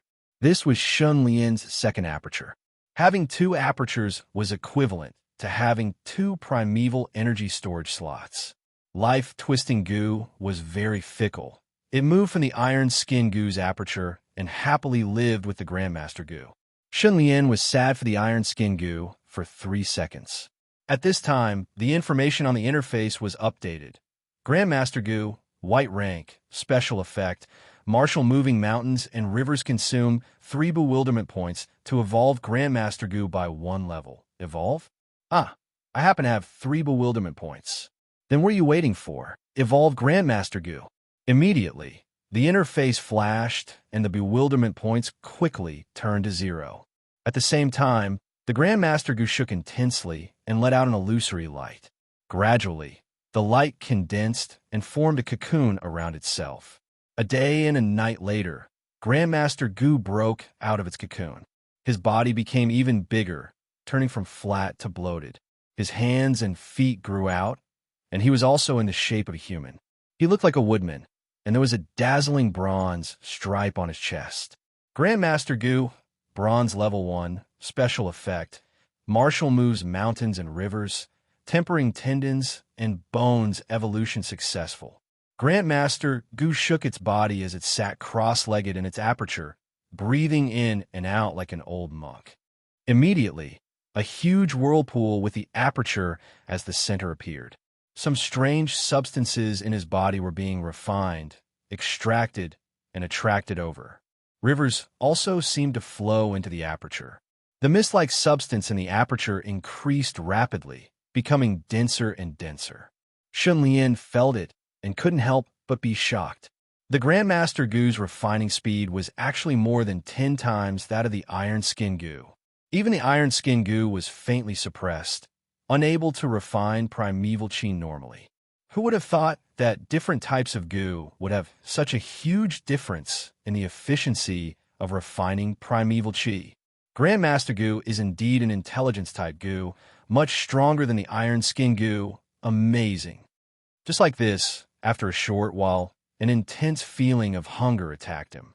Shunlian had no choice but to eat an entire roasted suckling pig to alleviate his hunger. In theory, there are countless apertures in the human body, and they can contain countless Gu. But this is obviously not the case. Because every Gu is constantly refining primeval chi from the body, the consumption is very intense, and it can even empty the person. According to this progress, any Gu master's body can only contain a limited number of Gu, possibly only a few. This should be one of the reasons why Lin Xiaoping sold the Gu. Even if the Gu were in his hands, he could refine it successfully, but he could not store it in his body. The difficulty of the Gu path was as difficult as ascending to the heavens. Shunlian had no choice but to revise his meal plan again. It was still 4 meals a day, but he added some nourishing ingredients like ginseng, lingji, and so on. After trying this for 3 days and continuously increasing the amount of food, he finally satisfied the daily needs of the 2 Gu. All right, with the Grandmaster Gu, I am a martial arts genius. Shunlian urgently needed to find a martial art to practice, and he immediately thought of Sun Yuanxiang. Old Uncle Sun is a top expert in the pugilistic world. His raging wave sword is very powerful. I have to bewitch him to impart it to me. Thinking of this, Shunlian could not hold back and went to find Sun Yuanxiang. Once he saw him, he went straight to the point. Old Uncle Sun, I want to learn martial arts from you. Sun Yuanxiang was surprised. Young Master Lien, don't tell me you have already. Shunlian nodded and opened his right hand. The Grandmaster Gu came out. Seeing this, Sun Yuanxiang's brows twitched. How could it be so fast? He vaguely remembered that Lu Dahu spent a total of 9 months to refine the first Gu. That was really taking care of Lu Dahu's feces and urine, 10,000 times more meticulous than taking care of a woman. Moreover, that Gu was not an intelligence-type Gu. It was the type that was easier to refine. Young Master Lien is not simple. Sun Yuanxiang's gaze flickered. He could not help but take a deep breath. He looked deeply at Shunlian, his expression turning solemn. The old man pondered for a while, then looked at Shunlian seriously. He sighed. All right, I have no children. I have been living in the Shun family all these years. I have received so much kindness. I should repay it with my life. According to the rules, to learn my raging wave sword, you have to go through the apprenticeship ceremony. But young Master Lien is the future clan leader. You cannot disgrace your status, so forget about the ceremony. However, you have to promise me one thing. Shunlian's expression turned serious. I will do as you say, old uncle. Sun Yuanxiang spoke fervently. The successors of Raging Wave Sword are all unyielding. They abhor evil. I only hope that after young Master Lien learns this sword, you will not use it to commit evil. Shunlian cupped his fists and bowed deeply. I swear, I will not use Raging Wave Sword to commit evil. Good. Sun Yuanxiang was very gratified. Actually, he had been looking for a successor for Raging Wave Sword all these years, but martial arts geniuses were rare. They could only be found by chance. Seeing that he was old and weak, the disappointment in his heart grew bigger and bigger day by day. At this time, young Master Lien appeared just in time of need. My Raging Wave Sword is firm and fierce. It is like raging waves, advancing courageously. This skill has a total of 6 layers. They are pushing waves, raging waves, raging waves, raging waves, raging waves, raging waves, raging waves, raging waves. Sun Yuanxiang unsheathed his sword and waved it like a tidal wave. The Mercury sword suddenly shook, turning into layers of sword shadows. They intertwined and overlapped, turning into torrential waves, ferocious and fearless, rolling forward. Each layer was stronger than the previous one. The waves were higher than the previous one. The waves surged and overlapped, until finally they turned into raging waves, engulfing the heavens and the earth. Great sword skill. Shun Lian was deeply shocked. His mind was closely connected to the Grandmaster Gu. Whatever he saw was also seen by the Grandmaster Gu. Immediately, the Grandmaster Gu's light surged, shooting out specks of starlight, merging into Shun Lian's forehead. Almost instantly, Shun Lian's eyes flashed like lightning. As if he had comprehended something, his mind became extremely clear. It was a clarity that he had never experienced before. Heart like a mirror. He unsheathed his sword and started to practice. He actually memorized all the moves on the first try, showing them all with some difficulty, without missing a single move. What the F*** CK? Sun Yuanxiang was stupefied, directly cursing. Back then, he spent half a month to memorize all the moves, and was praised by his master and fellow disciples as a martial arts genius. But compared to Xin Lian, he felt ashamed and was not worth mentioning. Cough, cough, cough. Sun Yuanxiang could not hold it in. He tried to maintain a serious image. Martial arts is a delicate job. You have to pay attention to the details and form the best habit of using your strength. Other than that, you also need to coordinate your mental cultivation method. Next, Sun Yuanxiang explained the various mental cultivation methods in detail, mentioning inner qi, skill, meridian circulation, meditation cultivation, and other martial arts concepts. Shun Lian did not understand at first. Until Sun Yuanxiang released a trace of inner qi, he finally understood. It turned out that the so-called inner qi and skill were essentially primordial qi. However, they were very thin primordial qi. Even those martial artists with profound skills did not have much primordial qi. With this, Shun Lian instantly felt the strength and terror of a Gu master. A Gu master with a Gu can open up an aperture in his body and continuously extract pure primal qi. Compared to a martial master who relies on his own body to extract qi like a sponge, the efficiency is many times higher. The two cannot be lumped together. They are much, much stronger. Primeval qi is a very minute energy element. It does not need to circulate through the meridians to spread and flow in the body. A Gu master with a Gu and an aperture can directly extract or release primeval qi from the body. This is something a martial master cannot do. Martial masters rely on inner strength cultivation and meridian circulation. It is actually a very inefficient way to extract primeval qi.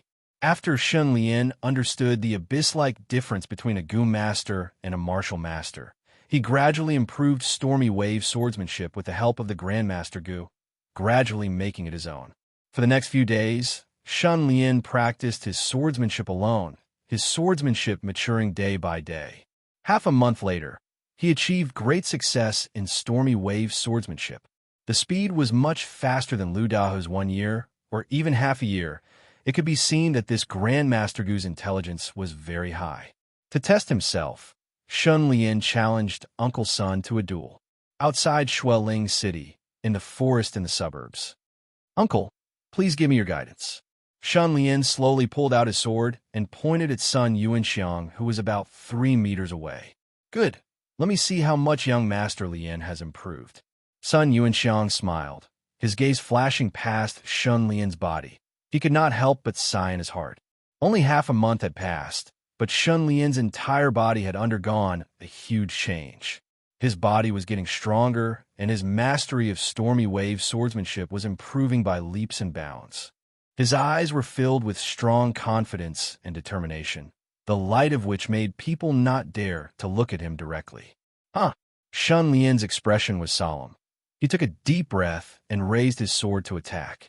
Almost at the same time, the primeval chi in the Grandmaster Gu's aperture surged out, wrapping around the entire sword. The silver-white sword immediately burst out with a dazzling radiance, becoming more and more intense and dazzling. First style, pushing waves. The sword's shadows turned into a wave that seemed to have substance and swept out. The momentum was very shocking. Seeing this, Sun Yuanxiang turned pale with fright and hurriedly retreated 3 steps, having no choice but to use the third style, stormy waves, to meet the attack. The 2 waves of sword chi surged endlessly, colliding with each other and exploding, canceling each other out. They were actually evenly matched. Stop! Stop! Stop! I'm not fighting anymore. Sun Yuanxiang's expression was extremely ugly. He breathed roughly and decisively admitted defeat. He used the third style to barely cancel out Shun Lian's first style. The difference in strength was too great. How could he continue fighting?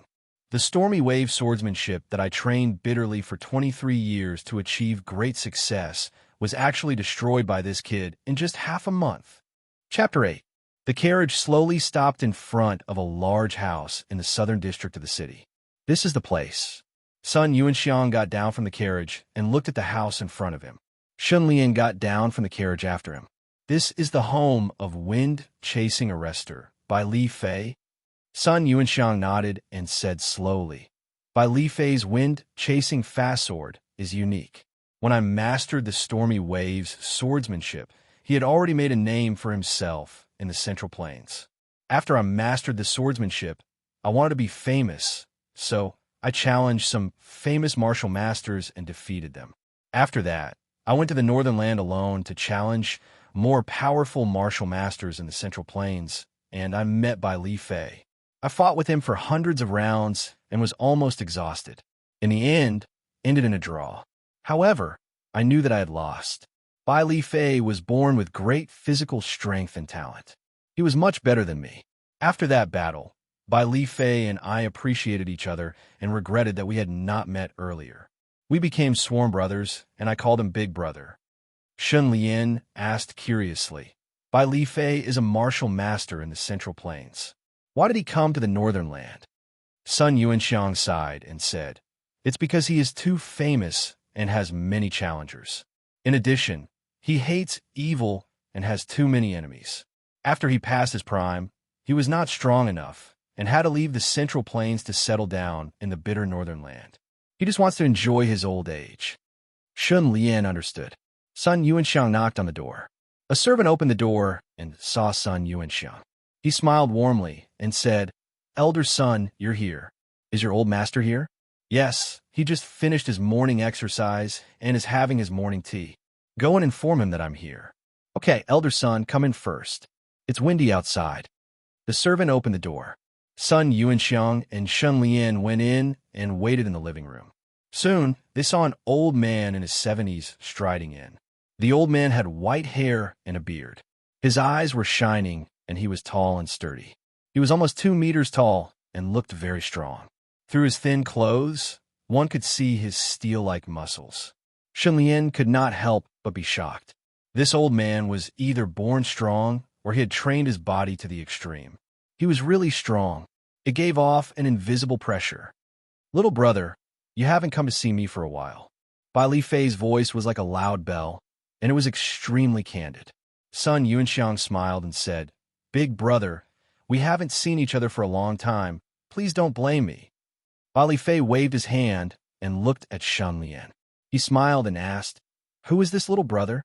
Sun Yuanxiang immediately introduced them. Bai Li Fei suddenly understood. He cupped his hands and said, So, it's the eldest young master of the Shun family.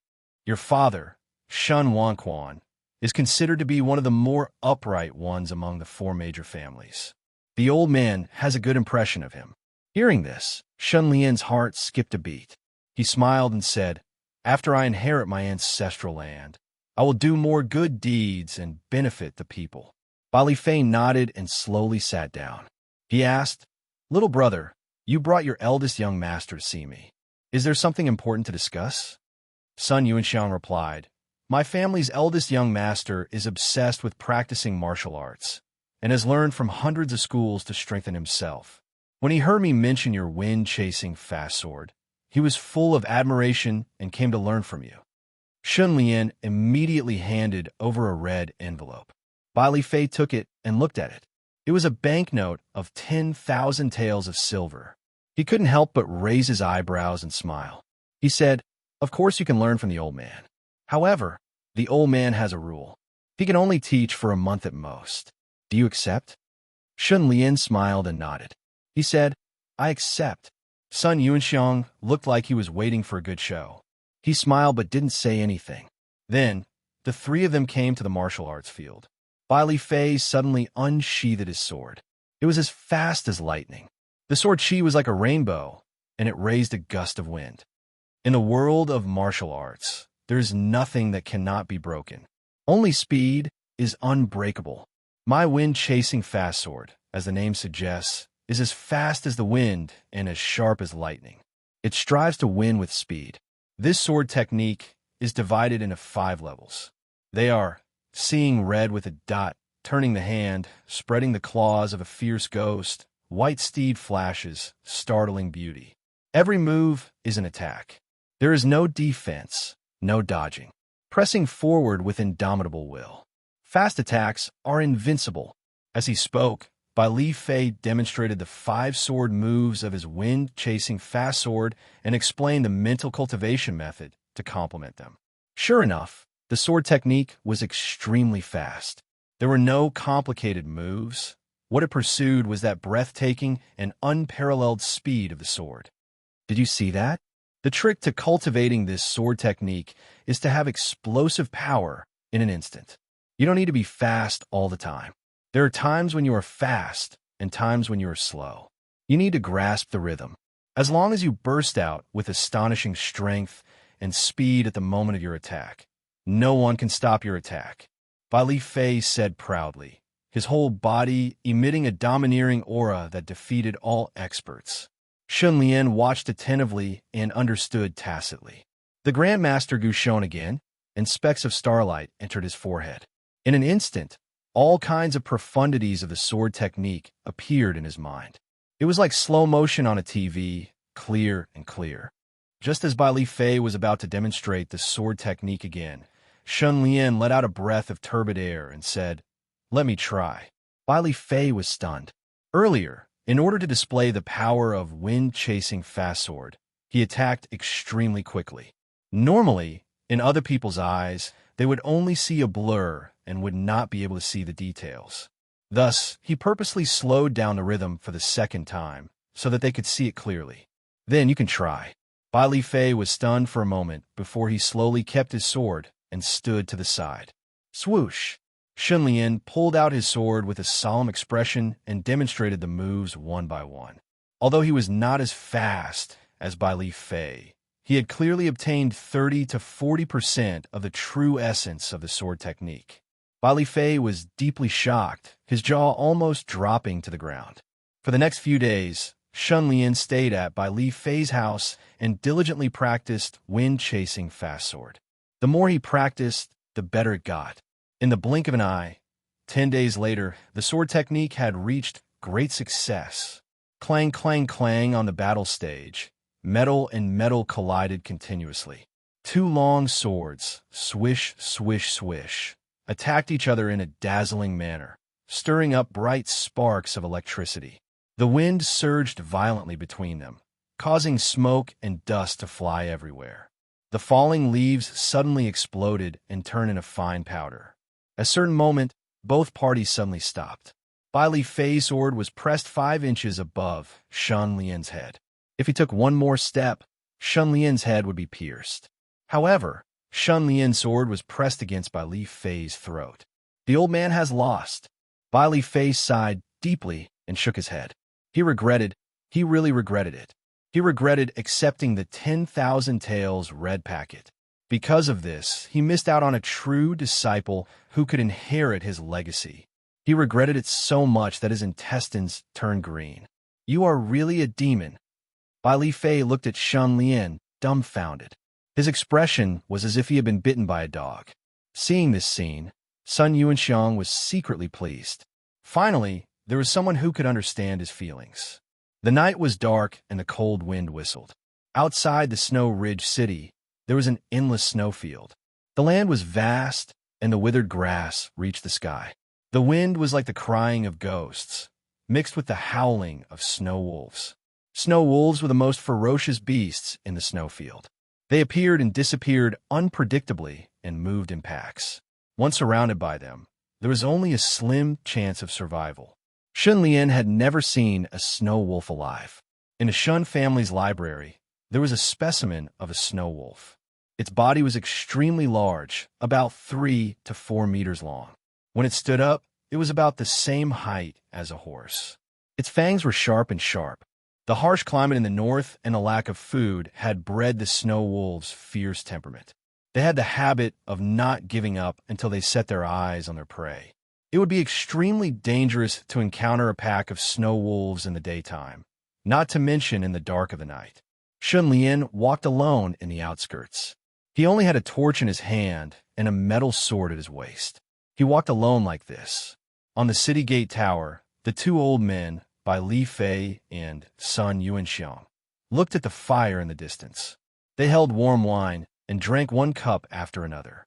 The two old men were depressed. They had been hit hard by Shun Lian. They sympathized with him. In order to get back at him, they asked Shun Lian to hunt snow wolves. Only after experiencing a real life and death battle and experiencing the cruelty of a desperate situation can one be considered a qualified warrior. Bai Li Fei suddenly sighed. Sun Yuanxiang nodded in agreement. Some people are so scared when they encounter danger that their legs turn to jelly. No matter how good they are at martial arts, it's useless. Humans, only in between life and death, in the face of oppression from the powerful, in the face of trials, can they truly see themselves clearly? Are they fearless warriors or weak cowards? The wind was strong and there was no moon. The pitch-black wilderness was like a sleeping giant beast lying in front of him. Shun Lian suddenly stopped and stuck the torch into the ground. Looking around, 3 sides were pitch black. Only the direction of Snow Ridge City had a weak light. It's really ancient times. There are no roads, no nightlights. Nature is showing its wildness and darkness. Shun Lian took out an oiled paper bag and opened it. A piece of raw pork with blood was revealed. He threw it not far away. The smell of blood was blown away by the wind. They did not have to wait for long. In the darkness, a strange green light suddenly surged. It was the eyes of Snow Wolf. Then, a strange sound was heard. It sounded like the wind, but also like the low roar of some kind of beast. "It's coming." Shun Lian immediately unsheathed his sword. Whoosh! A black shadow suddenly rushed out of the darkness. It pounced on the raw meat and picked it up. Shun Lian's pupil shrank. He saw that the snow wolf was taller than him. It was majestic and ferocious. Its whole body was covered with hard gray hair. Its claws and fangs shone with a terrifying cold light in the firelight. The snow wolf swallowed the piece of meat and then turned its head to look at Shun Lian. At this moment, just as Shun Lian's attention was focused on the snow wolf in front of him, he suddenly felt a cold wind behind him.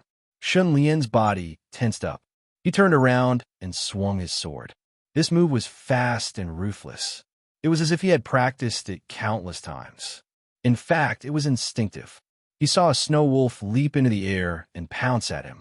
It was hit by his sword. "Huh!" Shun Lian roared. The sword tip bounced back with a strong impact and a hard touch. The sword wrapped in yuan qi clanged in Shun Lian's hand and swept the snow wolf away. Pong!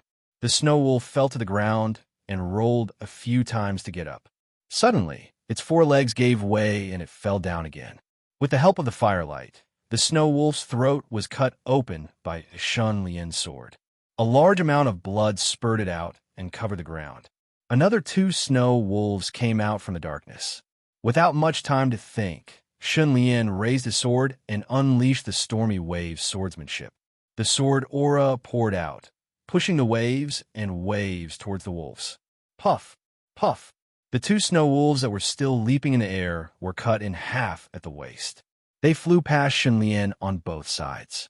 Shun Lian stood still and maintained the posture of drawing his sword.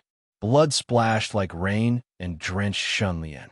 His whole body was stained with blood, and he looked a bit ferocious. "Come on.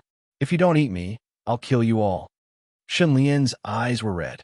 He gathered his strength and took the initiative to rush toward the snow wolf that was eating the raw meat. He suddenly accelerated and pointed the tip of his sword forward. Chapter 9. This sword accurately hit the left eye of the snow wolf, and then directly pierced through the back of the wolf's head. It was truly ruthless. The snow wolf instantly died. The surrounding snow wolves immediately became restless. They growled, but their ferocious nature made it impossible for them to give up so easily. Thus, the snow wolves pounced forward one after another. Kill! Shun Lian's expression was fearless. He knew that when fighting with wild beasts, he could not show any sign of weakness. If he lost in terms of aura, it would only make the wild beasts even crazier. He also knew that Bai Li Fei and son Yuanxiang wanted him to hunt the snow wolves to test him, to see if he was manly enough, if he had any courage. One must know, any battle was not only a huge test of the body, but also a test of the mind. When a person is in intense emotions such as fear, nervousness, or love, the body secretes more hormones, causing all kinds of reactions and agitation. But the results vary from person to person. Some people burst out with unimaginable strength because of this. For example, to protect the mother of the child, they dared to fight with the bully.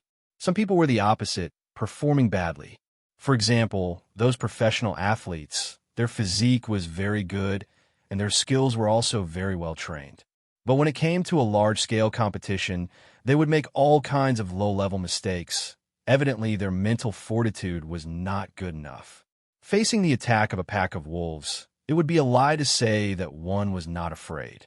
But Shun Lian had defeated son Yuanxiang and Bai Li Fei consecutively, and his strength had increased by leaps and bounds. He was extremely confident in his own abilities, and his courage grew. His mind became clearer, and he became calmer and calmer, displaying all the sword moves he had learned. Sword light flashed, and a snow wolf's head was cut off on the spot. Waves surged, and another snow wolf was sent flying back, blood splattering in the air. After some time, the primeval chi in the Grandmaster Gu's aperture was almost exhausted, but the snow wolves in the darkness continued to pounce, and there was no end to them. Shun Lian breathed heavily. At a certain moment, his left leg was suddenly bitten by a snow wolf. The snow wolf tore fiercely, and he fell backwards on the ground, his body being swung around by the snow wolf, dragging him into the darkness. Fortunately, he was prepared and activated the Iron Skin Gu's primeval chi at the crucial moment to turn into iron form. Otherwise, his left leg would have been torn off. At this moment, another snow wolf took the opportunity to pounce on him and bit his shoulder. The two snow wolves tore at each other like a tug of war. Scram! Shun Lian roared and stabbed the eye of the snow wolf, biting his shoulder with his sword, knocking it back. Then, he chopped the head of the snow wolf, biting his leg with his sword. Immediately, the snow wolf's skin and flesh were split open, and the sword cut deep into the bone. Only then did the snow wolf let go of the snow wolf in pain. Boom! Just as Shun Lian got up, a snow wolf suddenly rammed into his chest like a bull, sending him flying. He fell to the ground a long distance away. After that, 3 snow wolves roared and pounced on him, biting his left, right, and neck at almost the same time. The fangs pressed down on Shun Lian's neck, and he almost suffocated. Puff! He raised his sword and chopped off that snow wolf's neck, but the wolf's head was still hanging on his neck and could not be removed. Just as he was about to swing his sword and chop off the other 2 snow wolves biting his leg, his hand that was holding the sword suddenly tightened. A snow wolf that came out of nowhere had bitten his wrist. Shun Lian immediately fell into a huge crisis. He was facing the sky as the 3 snow wolves tore at him. and could not break free no matter how he struggled. After a long time, the primeval chi in the iron-skinned Gu's aperture was rapidly depleted, and the iron layer covering his body flickered and became much thinner. Puff, puff, puff. The defense of the iron layer continued to weaken, and at a certain point, the teeth of the 3 snow wolves bit into his flesh, causing blood to spurt out from his legs and right wrist. He grimaced in pain, and his heart sank. The snow wolves that saw blood became even crazier, their eyes emitting a terrifying green light as they bit even harder. At the moment of life and death, Shun Lian suddenly entered a mysterious state. It was as if time had slowed down by countless times, and everything around him was moving at an extremely slow pace. At this moment, the Grandmaster Gu shook violently, emitting an intense light, and a dazzling starlight rushed into Shun Lian's forehead. In an instant, countless inspirations interweaved and burst out. The ferocious stormy waves, sword technique, and the swift, ruthless, and accurate wind-chasing swift sword. The 2 sword techniques with different styles gradually mixed together and merged into one. Removing the impurities and extracting the essence, they formed a brand new sword technique. Breakthrough in battle. Shun Lian's eyes opened wide, and his right arm shook as the remaining primeval chi in the Grandmaster Gu's aperture poured into the sword. The sword immediately shook and created an extremely mysterious sword flower. The sword flower that looked like it had materialized suddenly exploded, turning into a rain of light, forming specks of light. Every speck of light was a raindrop condensed from primeval chi. Next, the oval-shaped raindrops rapidly elongated in the air, turning into thin needle-like threads, shooting out in all directions. Puff, puff, puff, puff, puff. The surrounding snow wolves seemed to have suffered a heavy blow, and bloody holes appeared on their bodies, quickly dyeing them into puddles of blood. Shun Lian flipped over and stood up, looking around. The ground was littered with snow wolf corpses, and some snow wolves' green eyes were still flickering in the distance. At this moment, he was already exhausted, and the explosion just now was his final attack. If any snow wolf pounced on him, he would be dead for sure. However, Shun Lian's mood was incomparably carefree, and he even wanted to laugh out loud. Come! Shun Lian shouted in all directions, his domineering aura leaking out, and he was fearless. The remaining snow wolves stared at him for a while, and suddenly, with a howl, they slowly retreated, disappearing into the dark night. Shun Lian collapsed on the ground, exhausted to death. Once the crisis was resolved, the ferocity also faded away, and the scene just now kept replaying in Shun Lian's mind. Excitement, and some lingering fear, all sorts of indescribable emotions suddenly erupted, causing his body to tremble slightly. At this moment, you chased away the pack of wolves. At some point, Bai Li Fei had come to Shun Lian's side. Looking at the snow wolf corpses all over the ground, he gasped, and his expression was quite interesting. Shun Lian chuckled. I was just lucky. This is not luck. Sung Yuanxiang also looked around, dumbfounded, and had a look of great astonishment on his face. In fact, these 2 old men had come over to spy on Shun Lian since the beginning of the battle, so that if he was in danger, they could help him in time. They never expected that Shun Lian was so king brave and fierce, and he single-handedly defeated the entire pack of wolves. Awesome. Seeing this scene, the 2 old men looked at each other, and they were both speechless. Shun Lian was much fiercer than when they were at their peak. He was a real man. Bai Li Fei was stunned for a few minutes, and then asked Sun Yuanxiang, Brother, you are called the Northern Snow Wolf. How many snow wolves did you kill to get this title? Sun Yuanxiang's expression twitched. 9. Looking at the snow wolf corpses all over the ground, the old man could not help but sigh. Damn it, he could not protect his integrity in his old age. After the battle with the snow wolves, Shun Lian was afraid that his family would be worried, so he did not return home, and instead stayed at Bai Li Fei's place to recuperate. After 2 days of recuperation, the primeval energy that he expended was completely replenished. The newly born primeval energy continued to cleanse his body, and after applying special herbs, the wounds that were not too deep quickly scabbed over and were no longer a problem. Young Master Lien, that move you used at the end was too amazing. Bai Li Fei was also a martial arts fanatic, and after returning, he had been pondering over Shun Lian's move, but he could not deduce it. Shun Lian smiled and said, "At the moment of life and death, I had a flash of inspiration. It was easy to say, but this inspiration was not easy to come by." Grandmaster Gu fed on the host's knowledge, comprehension, and experience. These things could increase its wisdom. Moreover, Grandmaster Gu was born for battle, especially the battle experience gained from killing. It was very precious and greatly provided for Grandmaster Gu's needs. It could be said that without this battle, Grandmaster Gu would not have been able to grow, and that inspiration would not have come from it. Battle experience is very important. Shun Lian sighed as he pondered. Bai Li Fei clicked his tongue in admiration and asked curiously, "That move will definitely be famous in the world.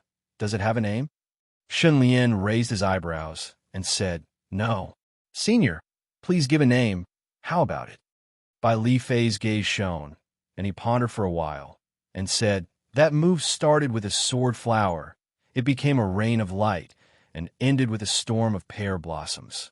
The most amazing part was that the sword light was like lightning, and sword chi shot out in all directions like a storm, covering heaven and earth. Why don't we call it Overflow Rain Sword Move?" Overflow Rain Sword Move, good name. Shun Lian gladly accepted. This name was appropriate and had a certain level of skill. For the next dozen or so days, Shun Lian wholeheartedly perfected Overflow Rain Sword Move. Bai Li Fei and Sun Yuanxiang were convinced by him, and no longer hid anything. They taught him wholeheartedly and helped him with all their might. They were very experienced and knowledgeable. They provided Shun Lian and Grandmaster Gu with all kinds of profound martial arts theories. Like this, Overflow Rain Sword Move matured at an astonishing speed. It is time to let this child see true bloodshed. Bai Li Fei liked Shun Lian more and more, and nurtured him as a direct disciple. He had been thinking of ways to let him grow further. Hearing this, Sun Yuanxiang raised his eyebrows. "You want him to kill people?" Bai Li Fei nodded. "The feeling of hunting snow wolves and killing people is completely different. This child is a dragon among men. Sooner or later, he will soar into the sky. Killing is inevitable. Rather than letting him be caught off guard and develop evil thoughts from killing people, why don't we guide him a little?" Sun Yuanxiang took a deep breath. "Big brother, do you already have a target?" Bai Li Fei chuckled. "I can't hide it from you. 300 li away from Snow Ridge City at Qilin Mountain Ridge, there's a group of mountain bandits. They are extremely vicious and commit rampant crimes. I have long wanted to uproot these beasts." Sun Yinxiang's gaze shone. "I remember that the leader of this group of mountain bandits is called Guan Chao, nicknamed Ghost Headblade. He is an expert in using the blade. The Imperial Court has issued a bounty of 150,000 taels for him, right?" "That is correct. Young Master Lian's sword technique is progressing day by day. He also needs a baptism of blood to commemorate the birth of Overflow Rain Sword Move." 3 horses galloped on the main road, gradually moving further away. Half a day later, on the ground ahead, there was a bare mountain range. It was filled with red maple trees. Chapter 10. Bai Li Fei unfurled a map. It depicted the terrain of the Crimson Forest Ridge. The terrain of the Crimson Forest Ridge is steep and surrounded by mountains on 3 sides. There's only one way in and out, and the bandits have set up countless traps along the way. If you can enter the mountains through this path, you should be able to see a stronghold built against the mountain. It is easy to defend and difficult to attack. There are even crossbows set up that can shoot through a cow within 1,000 steps. Last time, the Yamen organized 500 constables to attack, but they were beaten to a pulp by a mere 100 bandits. They suffered heavy losses and returned in a sorry state. Besides, the leader of the bandits, Guan Chao, his 9-chain Go saber is a treasured saber forged from cold iron. The blade is sharp and powerful. Even if you enter the state of iron, you may still be injured. You must be on guard." As he spoke, Bai Li Fei untied an ancient longsword from his waist and handed it over. Shun Lian received it, and his hand fell. It was unexpectedly heavy. "This sword is called Windchaser. It has been with me my whole life since my master passed it to me. The blade is 3 feet 3 inches long and weighs 9 kilograms. It can cut through iron like mud and cut through hair. It is ranked 6th in the weapon chart. Today, I give it to you to kill bandits," Bai Li Fei said solemnly. Shun Lian's expression changed. He hurriedly picked up the Windchaser, sword with both hands, feeling touched. He had spent 10,000 taels to learn from Bai Li Fei, but this Windchaser sword was worth more than 100,000 taels. Bai Li Fei was truly generous to him. "Senior, don't worry. I will definitely chop off Guan Chao's head to repay the favor of giving me this sword." Shun Lian held the sword and bowed deeply, then strode into the mountains. After crossing a redwood forest, he soon entered a canyon. The mountain path ahead became more and more rugged and narrow. Cliffs appeared on both sides, like two giant hands slowly closing in on each other. It was indeed as depicted on the map. It was an excellent place to set up an ambush. As long as a large rock was placed at the edge of the cliff and gently pushed, even if there were thousands of soldiers and horses below, they would all die here. And that was indeed the case. On the top of the cliff, large rocks could be seen everywhere. Occasionally, a small stone would be blown down by the wind and hit the cliff with a thunderous sound, causing people to be on high alert. The saying, "one man can hold back 10,000 men," is probably referring to this kind of terrain. Shun Lian looked up and narrowed his eyes. At this moment, 5 people suddenly emerged from the bushes. They were all dressed in brown leather and animal skins, their hair in a mess, their faces repulsive, and they surrounded him, 2 in front and 3 behind. "Who is it?" The 2 men standing in front of him both used sabers, while the 3 behind him were armed with bows and arrows, fully drawn. Shun Lian sized up the person who asked the question. He was tall and sturdy, bald, and had one eye. He was 8 feet tall, which was about 189 meters. The muscles all over his body bulged like toast, and he held a thick machete in his hand. His body faintly exuded the ferocious aura of a wild beast. "I'm a little red from the Central Plains. I'm a good friend of your Guan Chao, stockade master. I'm here to pay you a visit. You should inform him quickly." Shun Lian looked arrogant and said frankly, "A little red from the Central Plains? Who's that? I've never heard of him. What should we do?" "What do you mean, what should we do? Let's take him down first. What if he's really a friend of the stockade master?" The 5 bandits discussed animatedly, unable to make up their minds. The bald, one-eyed man hesitated for a moment, then turned to the man beside him and said, "Stop arguing. Butcher Lin, go to the stockade and ask the stockade master." That man turned to leave, but Shun Lian suddenly raised his hand and said, "Wait a minute." He took out a greeting card inlaid with gold from his chest. There were 10 notes worth 100 taels of silver inside. 1,000 taels of silver. The 5 bandits' eyes lit up in an instant. "This is the greeting card. Give it to your stockade master for me." "Okay." Butcher Lin licked his lips and took the greeting card. He felt that it was a little hot, so he stared at the notes for a long time before running into the depths of the canyon. The other 4 people relaxed a little. The other party was here to give them money, and 1,000 taels of silver was a rare thing. He might really be a good friend of the stockade master, so they didn't dare to offend him. Moments later, Butcher Lin ran back and said, "The stockade master invites you in." As expected, money makes the world go round. Shun Lian didn't plan to attack from the beginning, but chose to use money to open a path. When he saw Guan Chao, he would capture the leader first to catch the bandits off guard. No matter how these bandits racked their brains, they would never have thought that someone would dare to enter the tiger's den alone. With Butcher Lin leading the way, Shun Lian passed through the canyon in no time. He saw a stone stronghold built on a rocky mountain standing in front of him. The entire stockade was surrounded by tall stone walls that looked like city towers. A row of mechanical crossbows were installed on the walls, and the arrows were 2 meters long with extremely strong penetrative power. This kind of defense could be described as an iron bastion, easy to defend but difficult to attack. Seeing this scene, Shun Lian couldn't help but feel a little enlightened. No wonder 500 soldiers couldn't take down this stockade. After passing through the gate, Shun Lian walked up the stairs and into a large hall. The layout of the hall was simple. The innermost part of the hall was a throne made of tiger skin facing the south. The throne was divided into 2 rows of seats, just like an emperor attending court. At this moment, a middle-aged man about 40 years old with a malicious expression was sitting on the throne made of tiger skin. He sat upright with one hand on the tiger's head and the other holding Shun Lian's invitation card. He stared coldly at Shun Lian, his eyes reflecting a trace of chilliness.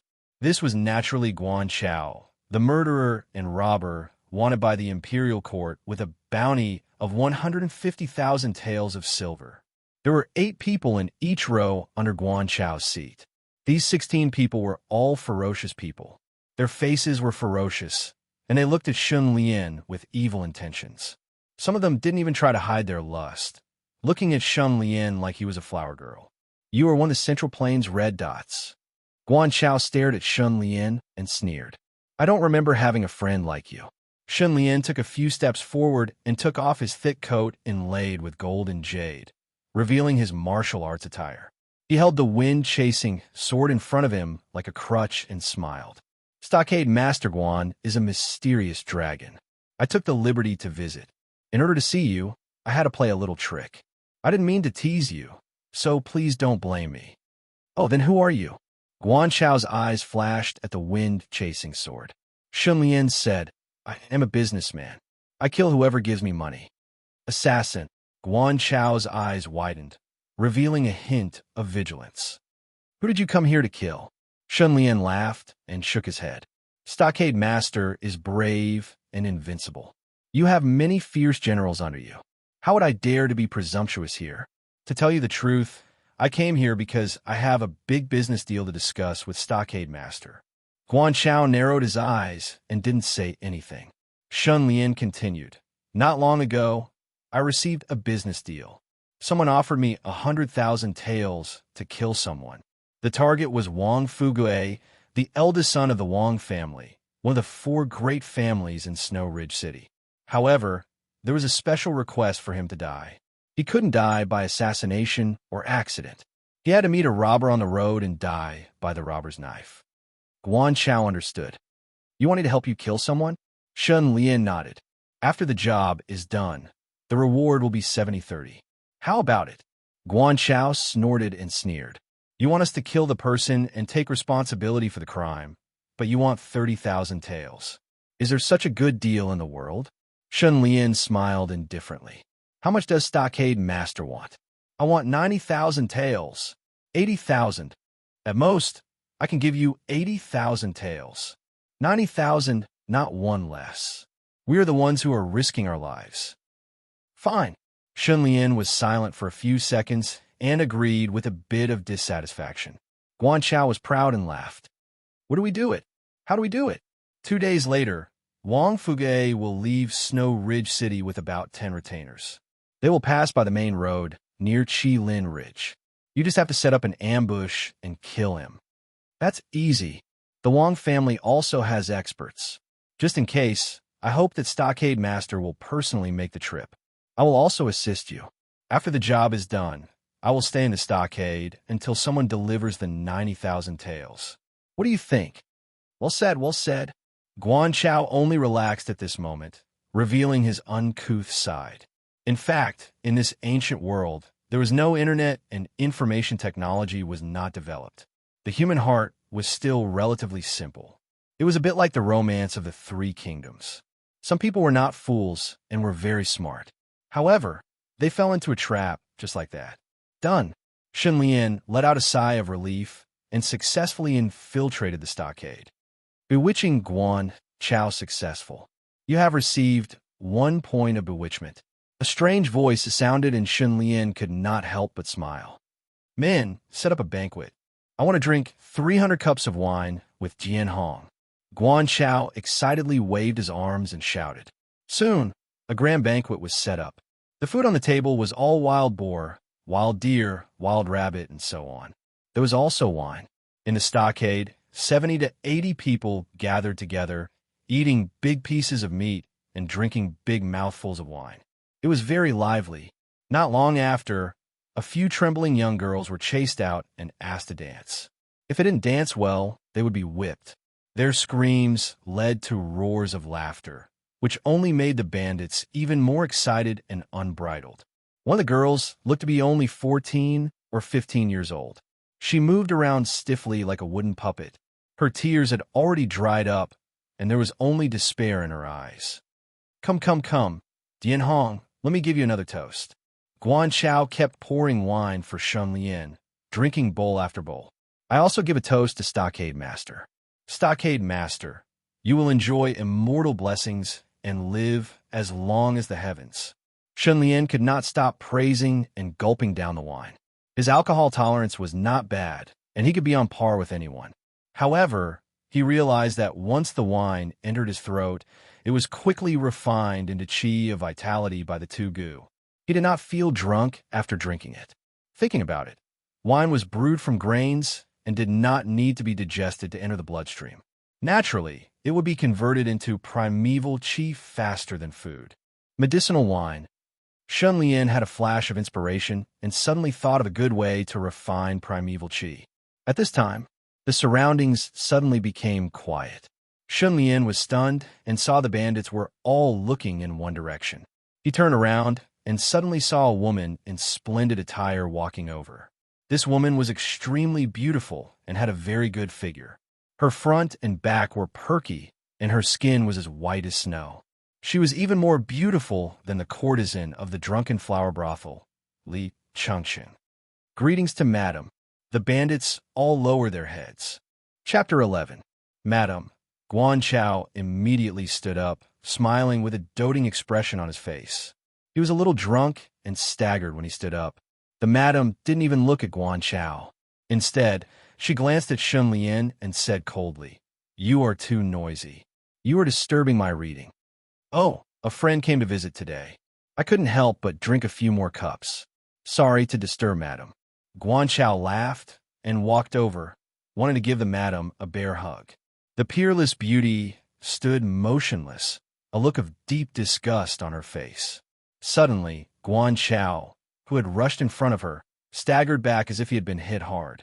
It was as if an invisible force had directly shaken him away. Seeing this scene, Shun Lian was stunned.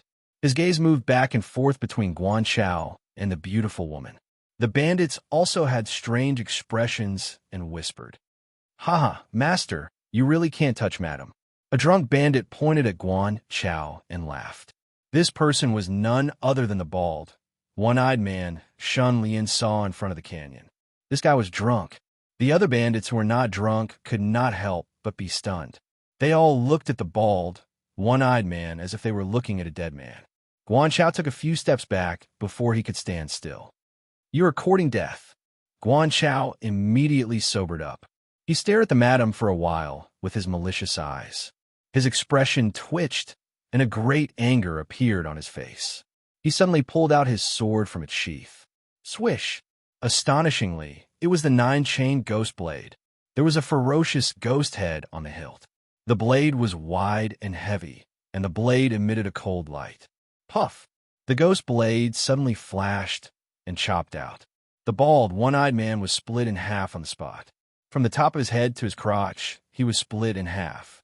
Blood spilled on the ground. All kinds of internal organs were scattered everywhere. The madam was so scared that her face turned pale. She fell to the ground and covered her mouth, almost vomiting. The bandits were terrified and retreated. Shun Lian was also shocked, and his breathing stagnated. Guan Chao killed people like scything flax. He didn't even show mercy to his own subordinates. Shun Lian's heart skipped a beat. Judging from the power that Guan Chao had just unleashed, it was definitely above Bai Li Fei's.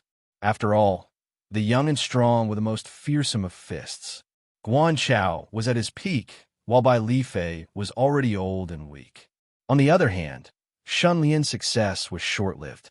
Compared to these top-notch martial artists of Jianghu, it was still unknown who would emerge victorious.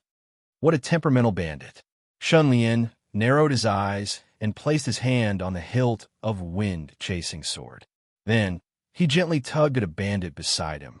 What's going on? Why can't the chief touch the chief's wife? The bandit shook his head and sighed. He lowered his voice and said, I heard that the bandit's wife was poisoned with a goo called the unswerving loyalty goo. Other than her husband, no one can touch her body. Was he poisoned? Shun Lian asked in astonishment. Who is the madam of your stronghold? The wife of the richest man in the northern lands, Wan San, Lu Rui. Shun Lian immediately held his breath.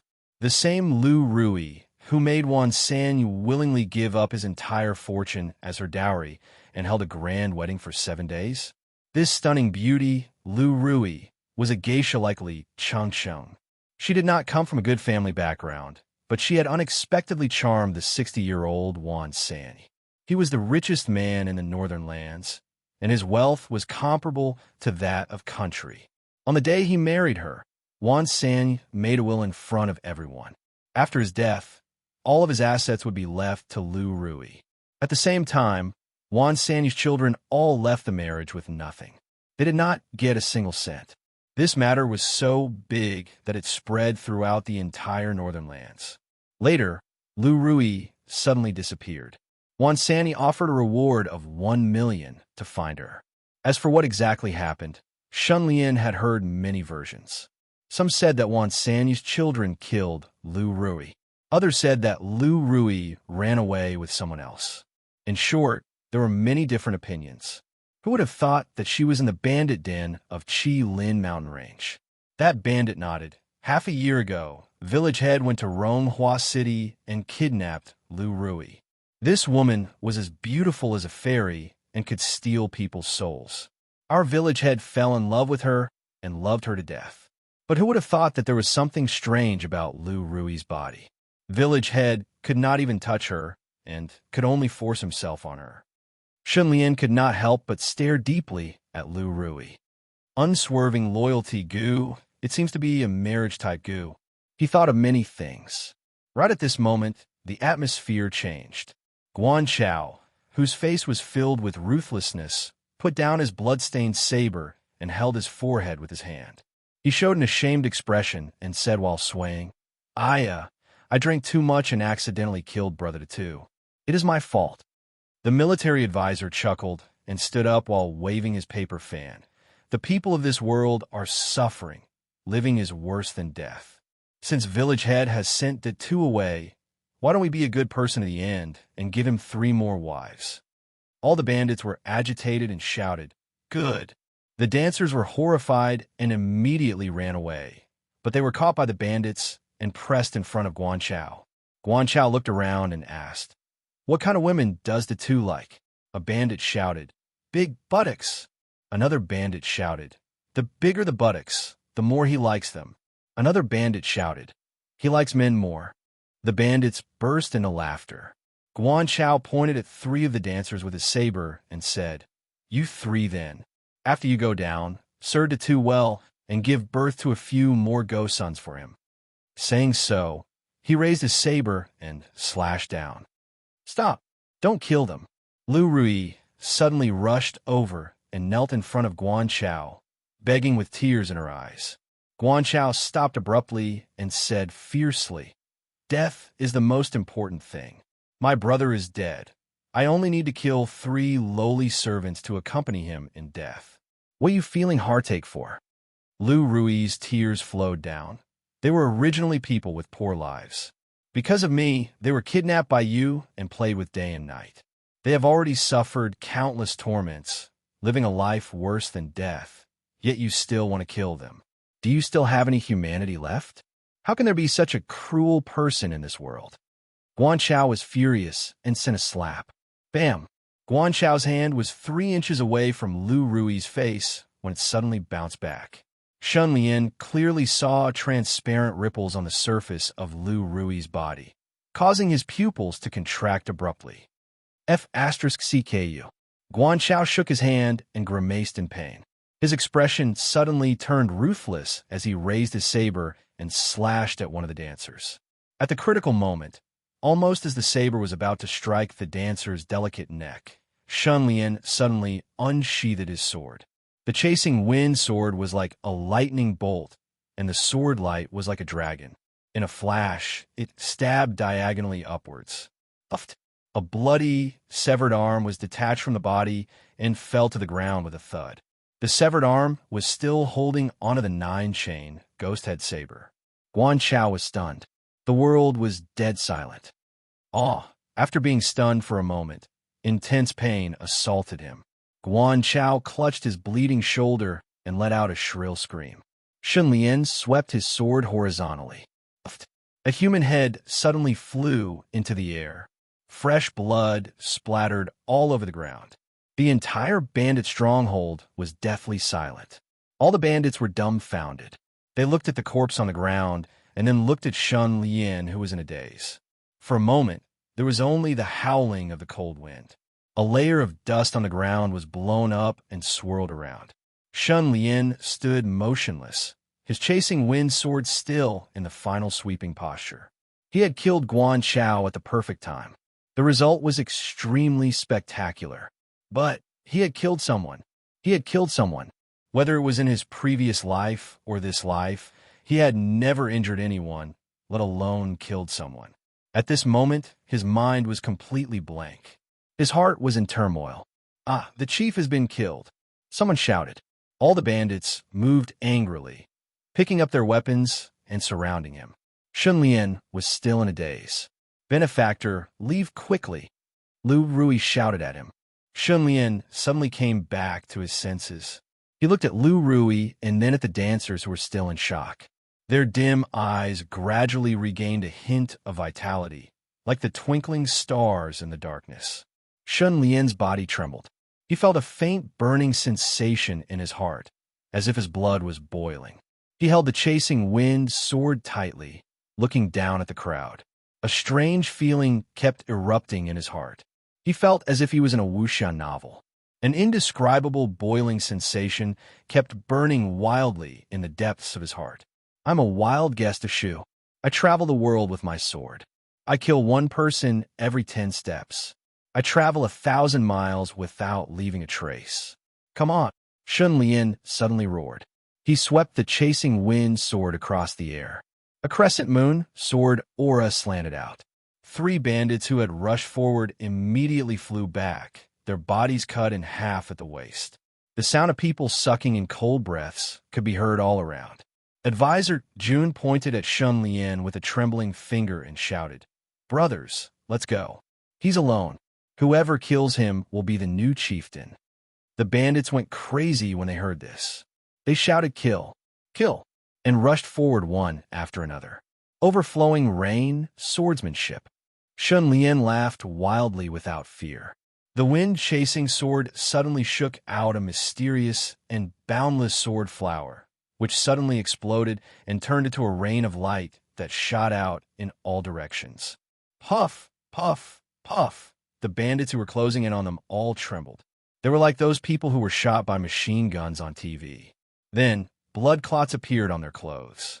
Some of them fell to the ground and died instantly. Some of them rolled on the ground, wailing in pain. "Release the arrows. Shoot him to death." Advisor Jun shouted as he ran away. Shun Lian's eyes were cold. He picked up a saber and threw it out. It pierced through Advisor Jun's back and through his chest. Almost at the next moment, the air was filled with whooshing sounds. Dozens of arrows were shot at him. Shun Lian was very agile. He pulled a bandit in front of him, and all the arrows hit him. After a round of arrows, he quickly jumped out of the encirclement and ran straight for the archer 10 meters away. A second round of arrows followed. But iron transformation! Shun Lian turned into an Iron Man and rushed forward. The arrows hit his body and bounced off. He quickly closed in on the archer. He raised his hand and shook out a sword flower. After a burst of arrows, the archer died with bloody holes all over his body. "Benefactor, be careful," Lu Rui suddenly exclaimed and pointed at the city gate tower. Shun Lian looked up and saw that the bandits on the city gate tower were turning their mechanical crossbows from outward to inward, aiming at him. These crossbows were much more powerful than bows. Even in his iron transformation state, he did not dare to take them head-on. "You're courting death." He rushed to the bottom of the battlements and ran along the wall. Then he rushed up the stairs. After killing a few bandits, he arrived at the city gate tower. Boom! With a slant of sword chi, the mechanical crossbows shattered into pieces. A moment later, he killed all the bandits on the city gate tower and destroyed all the mechanical crossbows. When he looked down, he was stunned. The bandits had all run away. Chapter 12. Lu Ru, Yi, and a few dancers were nestled together. Shun Lian walked towards them. Plop! They all knelt down and said in unison, "Thank you, benefactor, for saving our lives." Shun Lian raised his hand and smiled warmly. "It was a small matter. There is no need to mention it. Please rise. Lu Ru Yi slowly stood up and smiled, asking, "Benefactor, were you sent by Wan Sanyi to save me?" Shun Lian shook his head. "I only came to kill the thief. I did not know you were here. If I had known, I would not have let Madame Wan suffer for half a year." Lu Ru Yi sighed. "I have a divine artifact protecting me and did not suffer much. It is just that I pity these servants of mine." Shun Lian's gaze flickered. "Madame Wan's divine artifact, is it that loyal and faithful Gu?" Lu Ru Yi nodded. 3 years ago, I was still a geisha, selling laughter to make a living. I met Wan Sanyi by chance. He treated me very well. He was modest and gentle, with deep self-restraint. Although I was old, I gradually developed feelings for him. However, rumors and slanders in the world can distort the truth. Who would believe the sincerity of a geisha who had wandered about the world? I could only hide these feelings deep in my heart, hoping that I could stay by Wan Sanyi's side for one more day. That would be my fortune. But I had never expected that Wan Sanyi would also fall in love with me and wanted to marry me. He said that a benefactor had gifted him a divine artifact called Loyal and Faithful Gu. This divine artifact feeds on true love and loyalty. Only when it meets the right person would it awaken and produce a mystical power to protect the host. Moreover, the stronger the feelings of true love and loyalty, the stronger the protective power of the divine artifact would be. Thus, Wan Sanyi and I, under the witness of the divine artifact, broke through the ignorance of the world and became a couple. So that's it. No wonder Wan Sanyi was willing to give all his wealth to you. Shun Lian came to a realization and sighed in amazement. This loyal and faithful Gu, along with mutual assistance Gu, growing old together Gu, and old moon Gu, are all marriage-type Gu. Thousand Li marriage Gu is here. You and Wan Sanyi had true love. You were willing to be a pair of lovebirds in the sky, and were willing to be intertwined branches on earth. Thus you refined the loyal and unyielding Gu and obtained its protection. Unfortunately, this unyielding loyalty Gu's protection is a passive skill and will only appear when you are in danger. Otherwise, you could have used the Gu's power to defeat Guan Chao. Lu Rui blinked, saying in shock, "Benefactor's words are exactly the same as what Wan Sanyi told me. Are you a legendary Gu master?" Shun Lian declined to comment. "Madame Wan, if you don't mind, please follow me back to Snow Ridge City first. I will send someone to inform Wan Sanyi to pick you up. How about that?" This woman had a bounty of 1 million yuan. Naturally, the Shun Lian would not let her go easily. He immediately began to bewitch her. Lu Rui smiled and said, "I'll follow benefactor's arrangements." Successfully bewitched Lu Rui. Obtained 1 point of bewitchment. Shun Lian then set fire to the bandit stronghold and used the stronghold's flag to wrap Guan Chao's head. Only then did he leave with Lu Rui and a few maids. Along the way to the exit of the valley, they saw a ground full of bandit corpses. Not far away, there were dozens of bandits kneeling on the ground, their hands and feet tied with a straw rope. Bai Li Fei and Sun Yuanxiang were chatting happily. 2 elders. Shun Lian smiled and walked over. Bai Li Fei laughed out loud and said, "I knew you would succeed."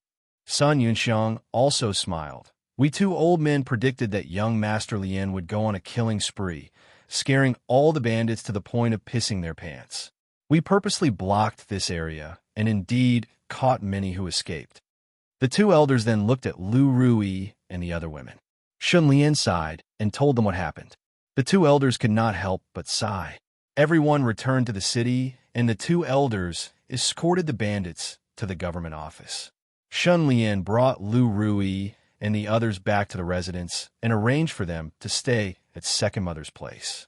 He also sent someone to deliver Lu Rui's handwritten letter to the Wan family in Ronghua City. After that, he went to the accountant's office and ordered a batch of aged wine and medicinal herbs suitable for making wine. Medicinal wine had not appeared in this world yet.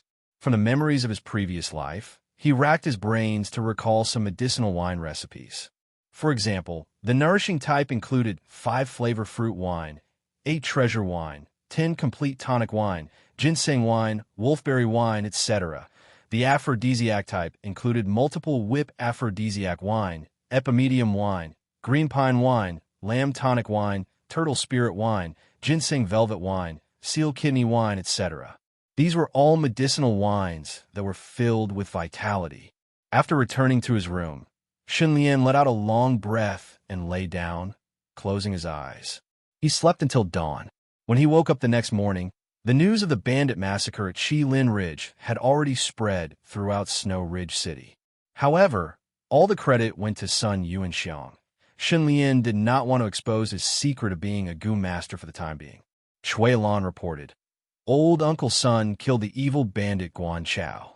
Master is very happy and is holding a family banquet for Old Uncle Sunday." Shun clan had a tradition. Normally, they would eat separately, but every 10 days, the whole family would gather together. This was a family banquet. In the eyes of Shun clan's ancestors, this was a good way to improve the relationship between family members. Shun clan's successive generations had inherited and persisted on this tradition. Until now, Shun clan's branches were flourishing. Just the clan alone had over 30 people. Every time they held a family banquet, 3 tables would be set up to fit all of them. Shun Wan Quan held a family banquet for Old Uncle Sun, clearly treating him as one of his own. Unknowingly, evening had arrived. "Young Master Lien, the family banquet is about to start." Chui Lan knocked on the door and reminded him. Today, the family banquet was rather special. Shun Wan Quan indeed did not hold back and even called over the branch family members. It was extremely grand. "I know. You go first. I will be there soon." Shun Lian shouted from inside the room. Yes. After Chui Lan won, she left first. After a while, Shun Lian opened the door and sighed. Simply giving orders is not enough. During this period of time, Shun Lian practiced martial arts with all his might, madly raising his fighting strength. He strived to obtain the ability to protect himself in this dangerous world. Thus, he fell behind in obtaining bewitchment points. Now that he had mastered Overflow Rain Sword, he quickly adjusted the direction of his cultivation and placed his focus back on bewitchment. After all, he wanted to walk the path of a Gu master, not a martial master. For example, when he bewitched Chui Lan to leave first, he did not obtain any bewitchment points. In other words, obeying his orders was not within the scope of bewitchment. Complete obedience will not give me any bewitchment points.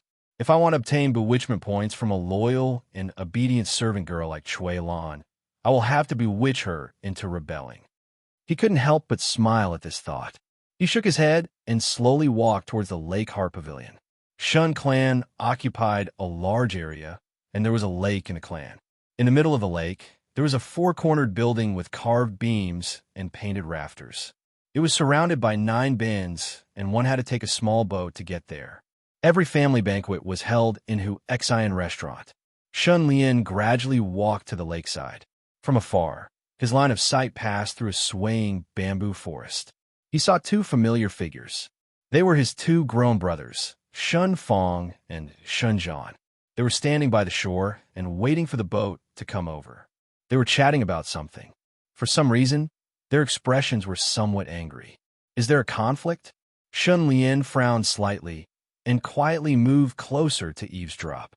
"Second brother, you're right. Father is too biased. Why can that guy Shen Lian casually spend 100,000 taels a month while we only have 1,000 taels a month as pocket money? This is too unfair. Shen Zhan huffed and puffed, his eyes flashing with intense anger. Shen Fong nodded and was also filled with righteous indignation. He said angrily, "My mother said that Shen Lian has spent 200,000 taels in these 2 months. 200,000 taels. In addition, he also asked the accountant to buy refined iron, ginseng, lingji, bird's nest, and other nourishing items for him. He eats and drinks to his heart's content every day. His expenses alone are 10 times more than all of the other Shun family's children combined. It's equivalent to 3 years of our 5 mothers' monthly expenses. He is simply too wasteful. Even if our Shun clan has mountains of gold and silver, it is not enough for him to continue squandering like this." Chapter 13. At first, Shen Lian thought Shen Fong and Shen Zhang were having a conflict and wanted to listen to what was going on and try his best to mediate the dispute. After all, they were brothers. But the more he listened, the more he felt something was amiss. It turned out that he was the target of the 2 brothers' condemnation. After I became a Gu master, my expenses increased sharply, and it has attracted the attention of my family. Shen Lian sighed and was about to walk out. At this moment, "You 2 guys are sneaking around. What bad things are you saying about Brother Lian again?" A green shadow swayed in the bamboo forest, and a lively girl appeared. She was not yet of marriageable age, but her appearance was extremely beautiful. Her skin was whiter than snow, and her delicate face was white and delicate, as if it was carved from jade. There was also a water droplet beauty mole under the corner of her eye. She was wearing a white jade dress with a thick velvet draped over her delicate shoulders. She suddenly jumped out and appeared behind Shen Fong and Shen Zhan, causing them to tremble in fear. I was wondering who it was. "Isn't this Shen Lian's follower? Why aren't you with Shen Lian? He doesn't want you anymore." Shen Fong sneered with an abnormal expression. Shen Zhan was also flustered and taunted. "Shen Xiaoshu, as a woman, you must abide by the virtue of a woman. Don't slander others and don't gossip behind others' backs. Do you understand?" Shen Xiaoshu said angrily, "You 2 big bad guys. I'm going to tell Brother Lian and ask him to deal with you." Don't. Shen Zhan panicked. "Stupid girl, if you dare to say a word, I'll beat you to death." Shen Fong's expression darkened, and he clenched his fist to threaten. Shen Xiaoshu chuckled and said arrogantly, "Shen Fong, don't try to be unreasonable with me. I, Shen Xiaoshu, am not scared. If you dare to lay a finger on me, I'll make you die a horrible death." Shen Fong was trembling with anger and stomped his feet. "If you act like this now, you'll definitely be a shrew in the future. You'll ruin the family's reputation, and no one will want you." Shen Xiaoshu was calm and sneered. Shen Fong, you still haven't heard to talk about me? Why don't you check your own reputation? In everyone's eyes, you, Shen Fong, are good at eating, drinking, whoring, and gambling. What else is worth mentioning? I feel embarrassed for you." Shen Fong clutched his chest, unable to breathe. He had the urge to vomit blood. Shen Zhan roared, "Shen Xiaoshu, don't be so sharp-tongued here. Don't forget that we are also your brothers. Have you forgotten the rules of seniority? Watch out for my family's punishment." Shen Xiaoshu put his hands on his hips and laughed heartily. "Shen Zhan, look at yourself, holding a fan and pretending to be refined. Can you compose poems? Do you have a poem that is famous for thousands of miles? Look at Brother Lian. His words were eloquent, and he could compose a poem in 7 steps. Sigh, they were both born from the same father. Why was there such a huge gap between them? Also, let me tell you, don't talk to me about the rules here. When you were talking bad about Brother Lian, where did the rules go? Shut up." Shen Zhan flew into a rage out of humiliation. He lost control of his emotions and roared. "Who spoke ill of him? Oh, who are you talking bad about?" Suddenly, Shen Lian walked out from the side with a smile. There was a hint of a playful smile at the corner of his mouth. Seeing him, Shen Fong and Shen Zhan looked at each other, and their faces turned pale. They hurriedly turned their heads and pretended to look at the scenery, not daring to look over. "Shen Lian." Shen Xiaoshu's eyes shone, and she jumped in joy as she ran over. Shun Lian raised his hand and lightly flicked her forehead. Shen Xiaoshu cried out and rubbed her forehead. She said angrily, flicking my forehead again, "Shun Lian, I am breaking off all relations with you." Shun Lian raised his eyebrows and said, "Little girl, how did I offend you?" "Umph, you tell me yourself. How long have you ignored me?" Shen Xiaoshu turned her head away angrily. Shun Lian thought about it. Since the day he became a Goon Master, he had been desperately cultivating and risking his life to gain experience. He did not have a single day of entertainment, not to mention playing with Shen Xiaoshu. He could not help but feel guilty. He patted her head and laughed. "Father gave me a task to complete. I have been so busy these days that I have no time to play with you. But the good thing is that the matter is almost done. After today's family banquet, how about I accompany you to go shopping?" "Really?" Shen Xiaoshu turned around and was pleasantly surprised. Her watery eyes flashed with starlight, as if the stars in the sky had fallen into her eyes. "I am a dog if I lie to you." Shun Lian vowed solemnly. "All right then, bring me to my daughter's golden face powder, floating fragrance pavilion's rainbow rouge, Master Huang's new dress, and—" Shun Lian, he did not know whether to laugh or cry. He quickly turned to Shun Fong and Shun Zhan. "Are you guys free today? How about going shopping together? We have not played together for a while." Shun Fong and Shun Zhan were extremely embarrassed. One said that he still had homework to do, while the other said that he had a date with a friend. Shen Xiaoshu snorted at the side, her eyes filled with deep disdain. "Let's meet again next time." Shun Lian smiled slightly and looked amiable. The boat arrived, and the four of them boarded. The boatman immediately propped the pole and rowed the boat to the center of the lake. Shun Lian pondered for a while and began to bewitch them. "Second brother, third brother, there is something I want to discuss with you." Shen Fong and Shun Zhan tensed up. "Big brother, what is it that you can't decide and need to discuss with us?" "It's like this. After the Zhu family was annihilated, some of their businesses were taken over by our family. Our family income is much higher than before. So I was thinking, should we give everyone some benefits, such as increasing our monthly allowance?" Hearing this, Shun Fong and Shun Zhan looked at each other and suddenly became excited. Shun Lian sighed and said slowly, "That's what I was thinking, but in the end, we still need Father to make the decision. Of course, if you support me, it will be easier to talk to Father.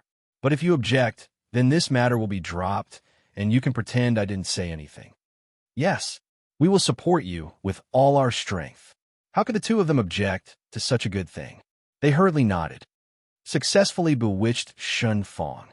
You have gained 1 point of bewitchment." "Successfully bewitched Shun Zhan. You have gained 1 point of bewitchment." Shun Lian smiled slightly and squinted at them, thinking, "My two ignorant and incompetent brothers, you actually want to increase your monthly allowance. How can it be so simple? Dream on. Then let's go look for Father later and mention this matter." "Okay, we will listen to Big Brother." The boat soon arrived at the island in the center of the lake. The four of them got off the boat and went ashore. Soon, they arrived at the restaurant in the center of the lake. In the hall on the first floor, there were 36 round tables, enough to seat 300 to 400 people. More than 100 servants and maids were busy working nervously. Undoubtedly, Shen Wanquan had invested a lot in this family banquet. Other than the Shun family, other friends from all walks of life would also be invited to the banquet. It was livelier than the family banquets during festivals. It could be said to be extremely grand. Suilan immediately came out and half-squatted to greet them. "Greetings, young Master Lian, young Master Fong, young Master Zhang, Miss Shu." Shun Lian nodded. "Ah." Shun Xiaoshu's eyes lit up, and his gaze flashed to the aqua blue moonlight dress on Suilan. He exclaimed, "Suilan, your dress is so beautiful. Where did you buy it?" Upon hearing this, Suilan could not help but feel nervous, and her face turned pale. She looked around and indeed attracted a lot of attention. For a moment, she cursed silently and really wanted to find a hole to hide in. This aqua blue moonlight dress was bought by Shun Lian. After buying it, she did not dare to wear it all. She only wore it in Shun Lian's courtyard and quickly changed into simple clothes after coming out.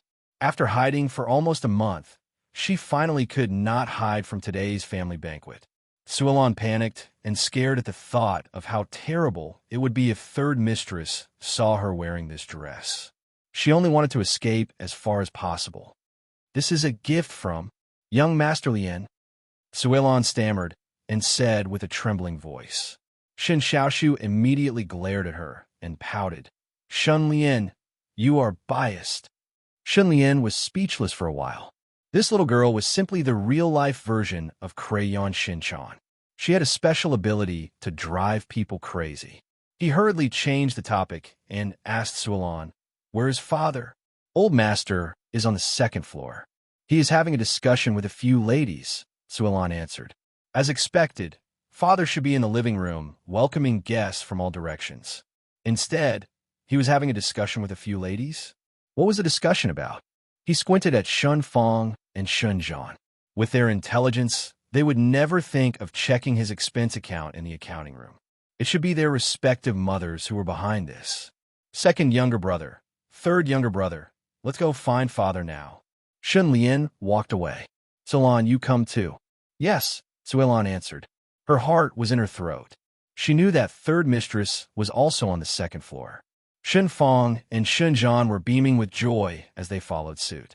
Shun Xiaoshu, who was enjoying the show, also followed suit. They walked up the stairs and came to a door on the second floor. Sualon was about to knock on the door, but was stopped by Shun Lien. Sounds of quarreling came from the room. They could hear it clearly from the door. "Old master, both of them are your flesh and blood. Lien is your flesh and blood. My Fong and fourth sister Zhan are your flesh and blood too." In the room, San Yang was almost choking with sobs as she complained.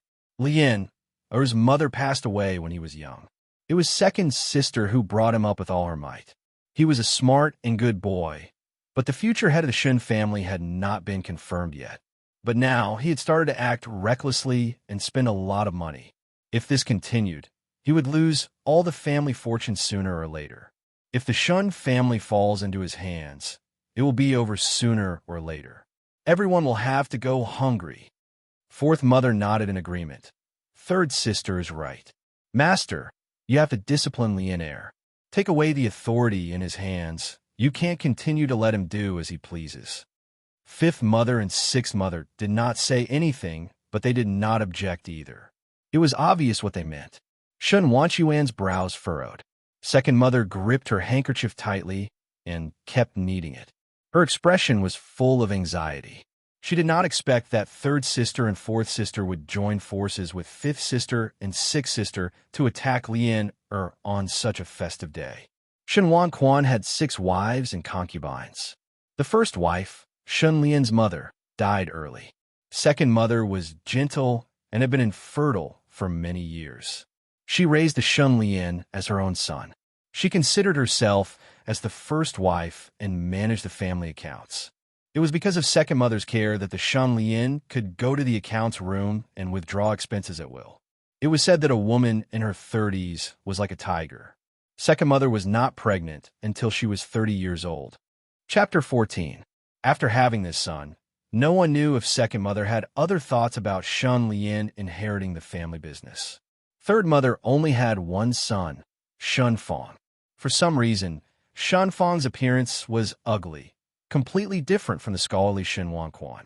He was very unlikable. When he grew up, Shun Fong caught the bad habits of eating, drinking, whoring, and gambling. He refused to change despite repeated warnings, so he was even less favored. Fourth mother gave birth to a son and a daughter, Shun Zhan and Shun Yi. Shun Zhan was very handsome with delicate features. Shun Yi also grew up to be very beautiful and was deeply loved by Shin Wanquan. However, in these few years, Shun Zhan often fooled around with Shun Fong and also got into the bad habits of eating, drinking, whoring, and gambling. This made Shin Wanquan more and more disappointed. Fifth mother and sixth mother only married in these few years. Fifth mother gave birth to a pair of twins named Shun Wen and Shun Wu. They were still young, not even 10 years old. Sixth mother was pregnant and delicate. She was also Shun Wanchuan's most favored concubine. In this big family, the 5 women not only fought for favor, but also for the rights of their children. Shen Wanquan knew very well what they were quarreling about. He had 6 sons, 3 of which were adults: Shun Lian, Shun Fong, and Shun Zhan. There was no need to compare carefully. Even a blind person could see that Shun Lian was very outstanding, far beyond Shun Fong and Shun Zhan. Moreover, Shun Lian was the eldest son. No matter how one looked at it, the successor of the family head was Shun Lian. However, third mother's maternal family was the uncle of the prefectural magistrate. They had a strong background and insisted on supporting her son Shan Fong to compete with Shun Lian. They often stirred up trouble in the family and made trouble out of nothing. Fourth mother was a fence-sitter. She would listen to the wind and listen to the rain. She was familiar with the situation and leaned towards the side that had benefits. Fifth mother and sixth mother each had their own thoughts, and they followed suit. Faced with third madam's aggressive and harsh criticism, second madam's face turned gloomy. She argued, "Recently, Lien has been busy recruiting retainers for the family. It's inevitable that he would spend more money." Third sister, "Aren't you making a mountain out of a molehill?" Third mother sneered, "Recruiting retainers? Who did he recruit? Why haven't I seen any of them? He's spending money like water. 100,000 taels today, 100,000 taels tomorrow. There's no end to it. Is this a small matter?" The second mother was exasperated and defended her. "Leonard has been intelligent since he was young. He has his own ideas, and we will see the results after some time." Third sister, "You don't have to be in a hurry." San Yang pursed her lips and said disdainfully, "Aren't you being too protective of Leonard? I'm just worried that after a while, the Shun family will go bankrupt." Second mother was so angry that she trembled. Dong, dong, dong. At this moment, there was a knock on the door. Shen Wanquan, who was resting with his eyes closed, raised his head and looked at the door. "Who is it?" "Father, it's me," Shen Lian answered outside the door. "Come in." Shen Lian pushed the door open and entered. Shen Xiaoshu tugged on his sleeve and followed in. Shun Fong and Shun Zhan followed closely behind with strange expressions. Suilan cowered behind Shun Lian, as if she hoped that she would be invisible. "Lianer is here. Oh, little Shu, little Fong, little Zhan, you guys are here too." Shen Wanquan could not help but be stunned. He was slightly surprised to see his 4 children coming together. The second mother smiled and looked over. She smiled and nodded, but her smile was a little stiff. She used her eyes to hint to Shun Lian that he had come at the wrong time. San Yang coldly glanced at Shun Lian. Suddenly, her pupils suddenly shrank. She looked over Shun Lian's shoulder and stared at Sulan. Her eyes were almost spitting fire, and her face was full of murderous intent. Suilan lowered her head and wished that she could bury her face in her chest. Her body was trembling, and she was so scared that she could not breathe. She almost fainted from suffocation. It was obvious how scared she was. The fourth mother also looked at the moonlight dress on Sulan. She seemed to have thought of something and raised her eyebrows. She covered her mouth and chuckled. Shun Lian saluted, "Father, second mother, third mother, fourth mother, fifth mother, and sixth mother." Shun Xiaoshu, Shun Fong, and Shun Zhan also saluted one by one. Shen Wanquan waved his hand and smiled. "We are all family. There is no need to be so polite. Have a seat." "Father." Shen Xiaoshu trotted to Shun Wanquan's side and acted cute. Shen Wanquan laughed heartily. San Yang was impatient and said coldly, "Leonard, you are becoming more and more like a master of the household. Even the clothes on your maidservants are better than those of us mothers." Sulan trembled violently and had to hold on to the back of the chair to stand firm. The second mother frowned. She was nitpicking. She opened her mouth, but suddenly saw Shun Lian calmly waving his hand. She swallowed her words. Shun Lian sat down slowly. He was as calm as water.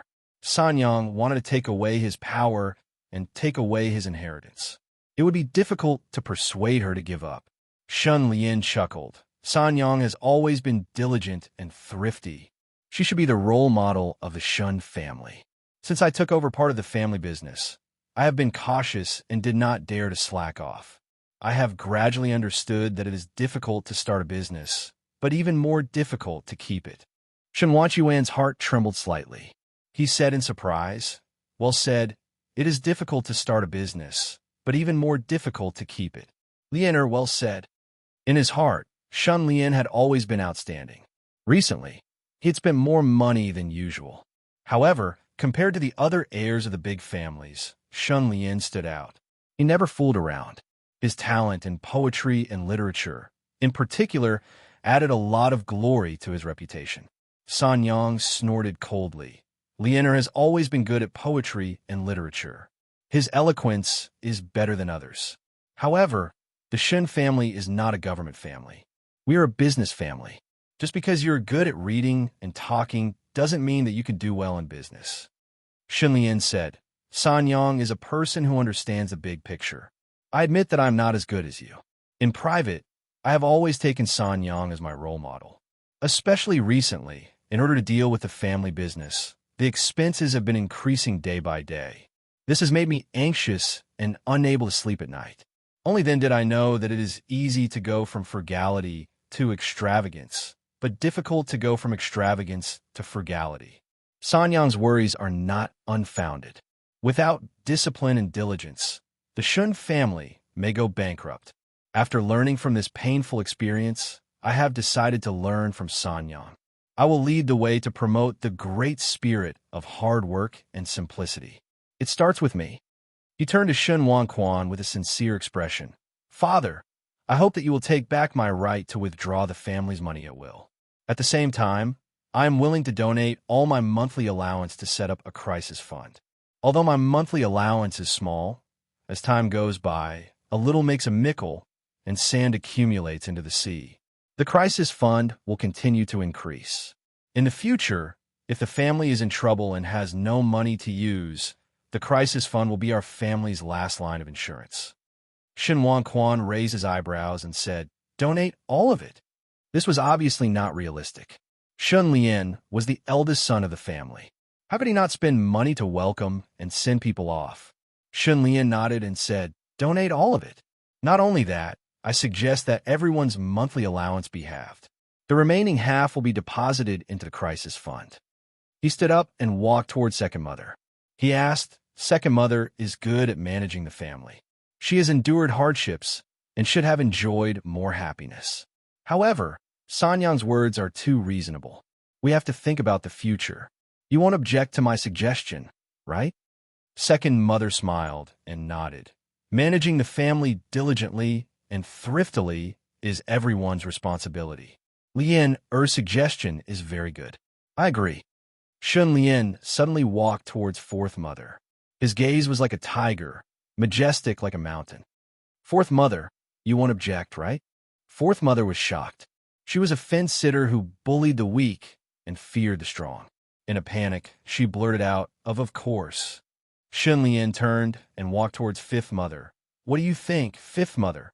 Fifth Mother saw his attitude and felt guilty. She laughed dryly and said, Lian is so brave. You gave up the right to withdraw the family's money at will and donated all of it. Of course, Fifth Mother can't fall behind. Fifth Mother supports you. Even without Shun Lian asking, Sixth Mother was shocked. She said straightforwardly, Of course, I support Lian Shun Lian immediately walked towards Shun Fong and Shun Zhan. He looked at them apologetically, as if to say, You can't blame me. If you want to blame someone, blame San Yang. She forced me to do this. He smiled bitterly and said, Second brother, third brother, you and I are like brothers. We will go through thick and thin together. You won't object to big brother's painstaking efforts for the family, right? Shun Fong's expression twitched. What the hell was going on? Wasn't the monthly allowance supposed to be increased? Why was it suddenly reduced by half? Shun Fong couldn't help but stare at San Yang. She was his biological mother. He was speechless. For the sake of the family's future, of course, I will support Big Brother. Shun Fong sighed bitterly. Shun Zhan was also speechless. He felt that San Yang's actions were superfluous and spoiled the good thing. He sighed and said, I support Big Brother. Shun Lian suddenly turned around and approached San Yang. He shouted, San Yang. San Yang trembled violently. The corner of her eyes twitched. She had never seen such a strong side of Shun Lian before. However, When she thought that she had successfully taken away Shan Lian's right to withdraw the family's money at will, she felt a little proud. She smiled and said, Lianer is wholeheartedly devoted to the family. How can Sanyang not support him? Good. Shen Lian knew that he had won. He slowly turned to Shen Wangquan and said, Father, what do you think? Shen Wangquan couldn't understand his son's manipulation. He smiled and nodded and said, We'll do as you say. At this moment, steward family came and reported, Master, ladies and gentlemen, the guests are almost all here. Shall we start the banquet? Shen Wangquan stood up and looked at everyone. He said seriously, Let's go and start the banquet. Everyone went downstairs together. In the hall on the first floor, all the Shun family members were gathered. At Shun Wanchuan's table, only the second mother and Shun Lian were qualified to accompany him and the main character, Sun Yuanxiang. Other than that, there were also the county magistrate and the heads of the three major families. The most important guest was the wind-chasing great arrester by Li Fei. On Earth, it was no exaggeration to say that Bai Li Fei was the combined version of Bao Qingtian and Zhang Zhao. He was so famous that he had fans everywhere. Of course, he came secretly because of Shan Lian. After all, he lived in seclusion in Snow Ridge City and didn't want to make a big deal out of it. Only a few people present knew that he was the famous wind-chasing great arrester of the Central Plains. The county magistrate was one of them. However, the county magistrate couldn't invite Bai Li Fei. He even repeatedly asked for an audience, but was rejected. He couldn't afford to curry favor with Bai Li Fei. However, the Shun family invited him. At this moment, the county magistrate finally had the opportunity to sit at the same table as the wind-chasing great arrester. However, he was puzzled. It was not something that others could imagine. Chapter 15. Such a beauty is a gentleman's dream. This beauty is even more beautiful than Li Changqing. She's worth having. Shen Wangquan is so lucky. Where did he find this beauty? If he's willing to part with her, I'm willing to pay 100,000 taels. For a moment, the county magistrate and the heads of the three major families all looked at Shen Wangquan with envy. They were envious of his good luck with women, but their smiles were a little wretched and unsightly.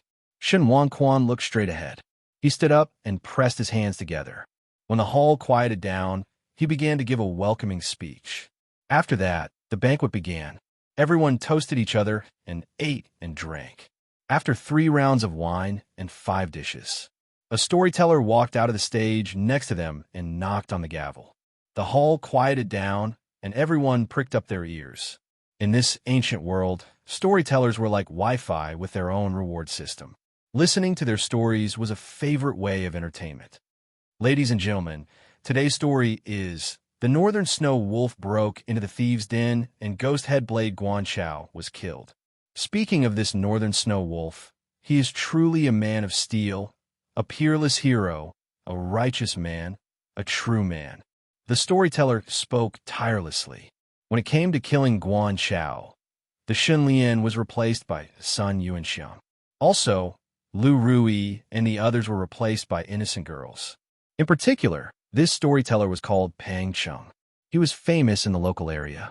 On Earth, he was equivalent to Shan Tianfang. He was very skillful. After making artistic changes to the version written by the Shen Lian, he told the story with a cadence and was very wonderful. Everyone was swayed by the story and cheered for him. After the story was finished, everyone looked at Sun Yuanxiang with admiration. Uncle Sun was old but vigorous, and he instantly gained a wave of fans. The county magistrate laughed and stood up. He gave Sun Yuanxiang a reward of 150,000 taels, tax-free. In front of everyone, Sun Yuanxiang blushed with shame. He had falsely claimed the credit, so he couldn't help but feel guilty. The reward was hot in his hand. He said, I'm ashamed to accept it. He glanced at the smiling Shen Lian beside him and felt that he had been cheated by the eldest young master. You can't play like this. Shen Lian actually had no choice. His progress was too fast, too shocking. Even with the help of the goo, it was impossible for him to progress so fast.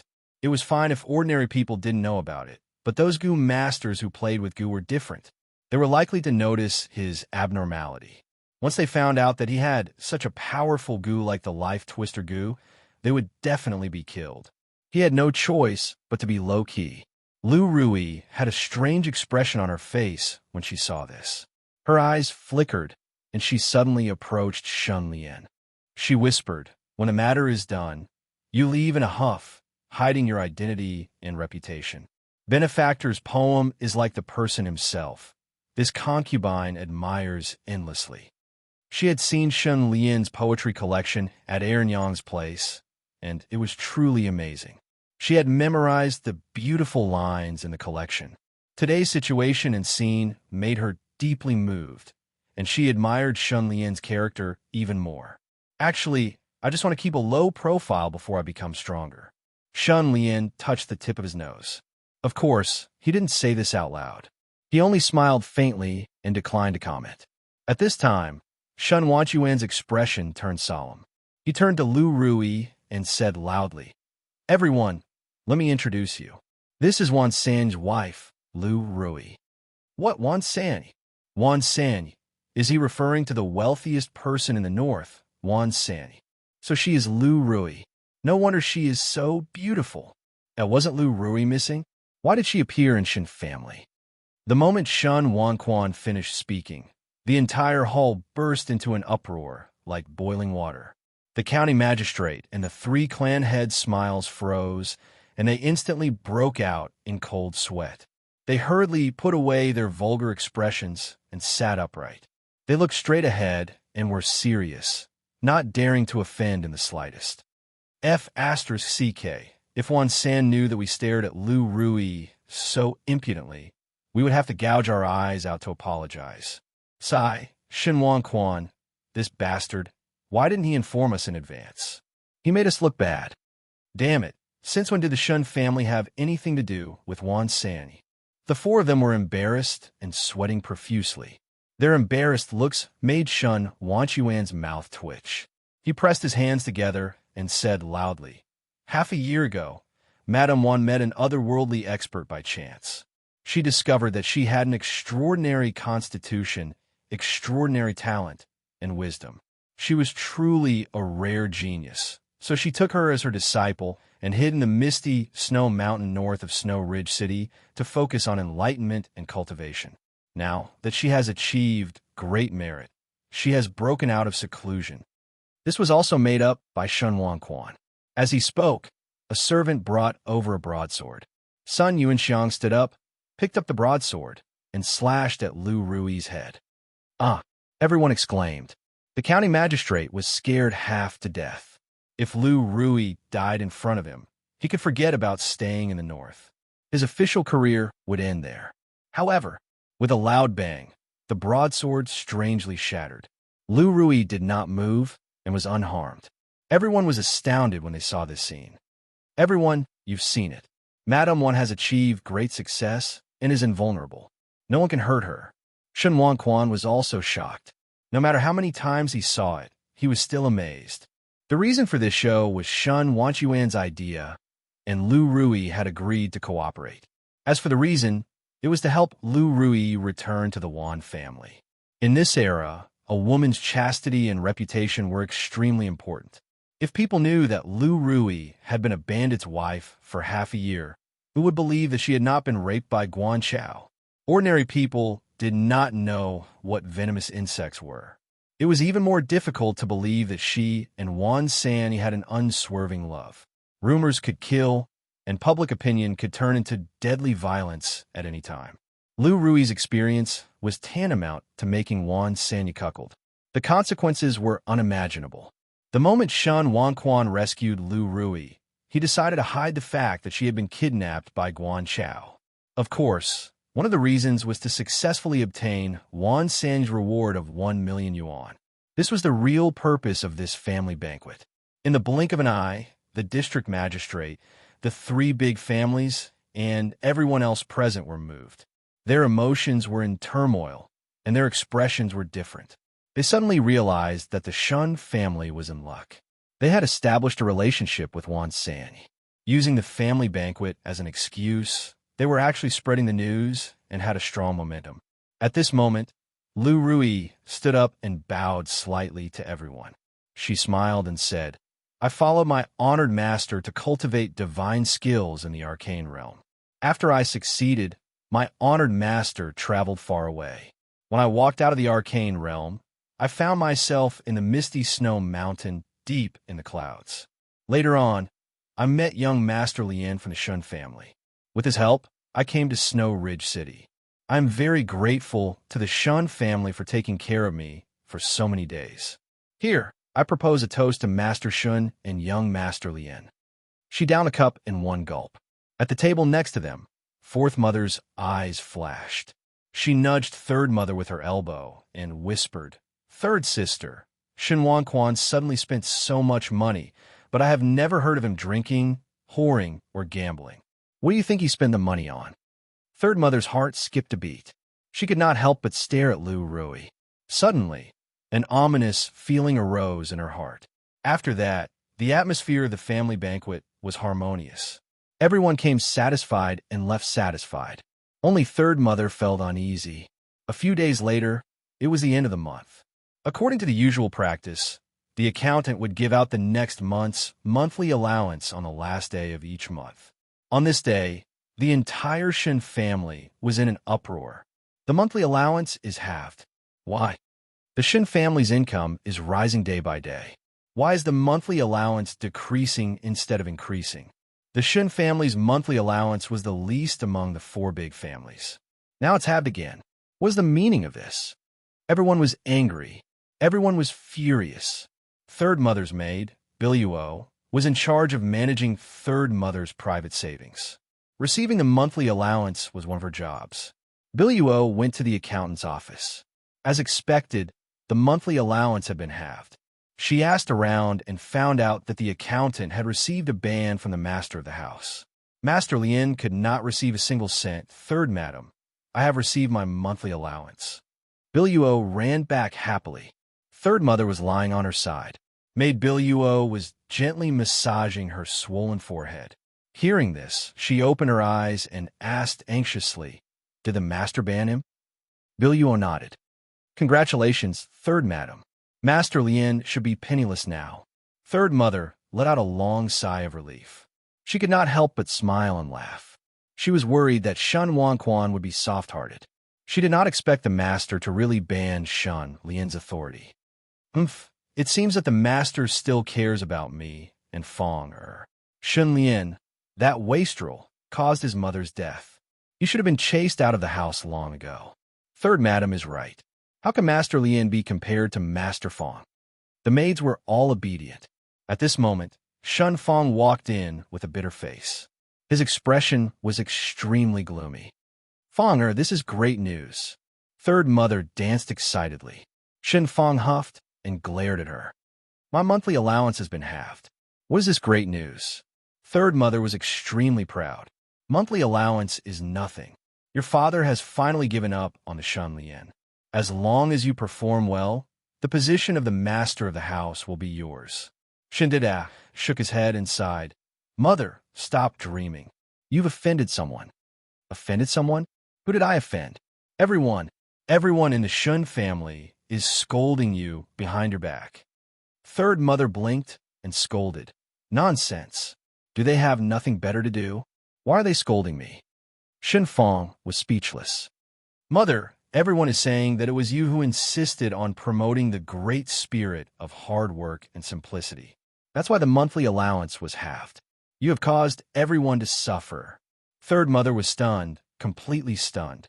She exclaimed, It was the Shun Lien's idea to have the monthly allowance. How is it my fault? Shun Fong said disappointedly. That's what everyone is saying.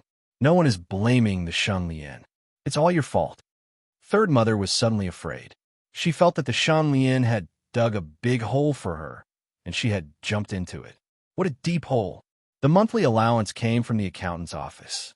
When the Shin family realized that their allowance had decreased, the first person they would ask was naturally the accountant's office. Unfortunately, the accountant's office was managed by Second Mother, and everyone was a Shun Lien. As long as they agreed on the same story and a little guidance, everyone's anger would naturally be directed at Third Mother. Other than that, there was also Steward family. He was a truly astute person. Perhaps he understood Shun Wanchuan's thoughts better than the five mothers. If there was any movement in the family, everyone would ask him about it. His reply often represented Shun Wanchuan's intentions. Unfortunately, family was also a Shun Lian. At least he knew very well that Shun Wanquan had long designated the Shun Lian as his successor. Thus, Third Mother incurred the wrath of the public. Chapter 16. Sen Yang panicked and became anxious. She hurriedly went to find Shun Wanquan, but before she reached the study room, she heard an angry roar. Shun Wanquan, the Shun family's wealth today is not because of you alone. It is because of the hard work of the Shun family's generations. In the Shun family, there was only one person who dared to roar at Shun Wanquan, and that was the eldest uncle, Shun Chonglai. He was of high seniority and had a bad temper, easily angered. The younger generation of the Shun family did not dare to go against Shun Wanchuan's decision, so they went to him and complained. This senior indeed expressed that he could not tolerate this matter and came to find Shun Wanquan angrily, spittle flying everywhere. Even during the Shun family's most difficult times, we enjoyed both blessings and difficulties together. Not to mention now that the Shun family is thriving, it is fine that you did not increase your monthly allowance, but you actually listened to a woman's foolish opinion and reduced it by half. Women have long hair and short eyes. How can you listen to her nonsense? I know that her family has a backer, and you have some misgivings, but she is the daughter-in-law of the Shun family. You cannot forget your roots. I also heard that she often bullies Lien is that right? Lien mother died early, but she bullied him. In my opinion, the Shun family cannot tolerate her. San Yang's face turned pale at this.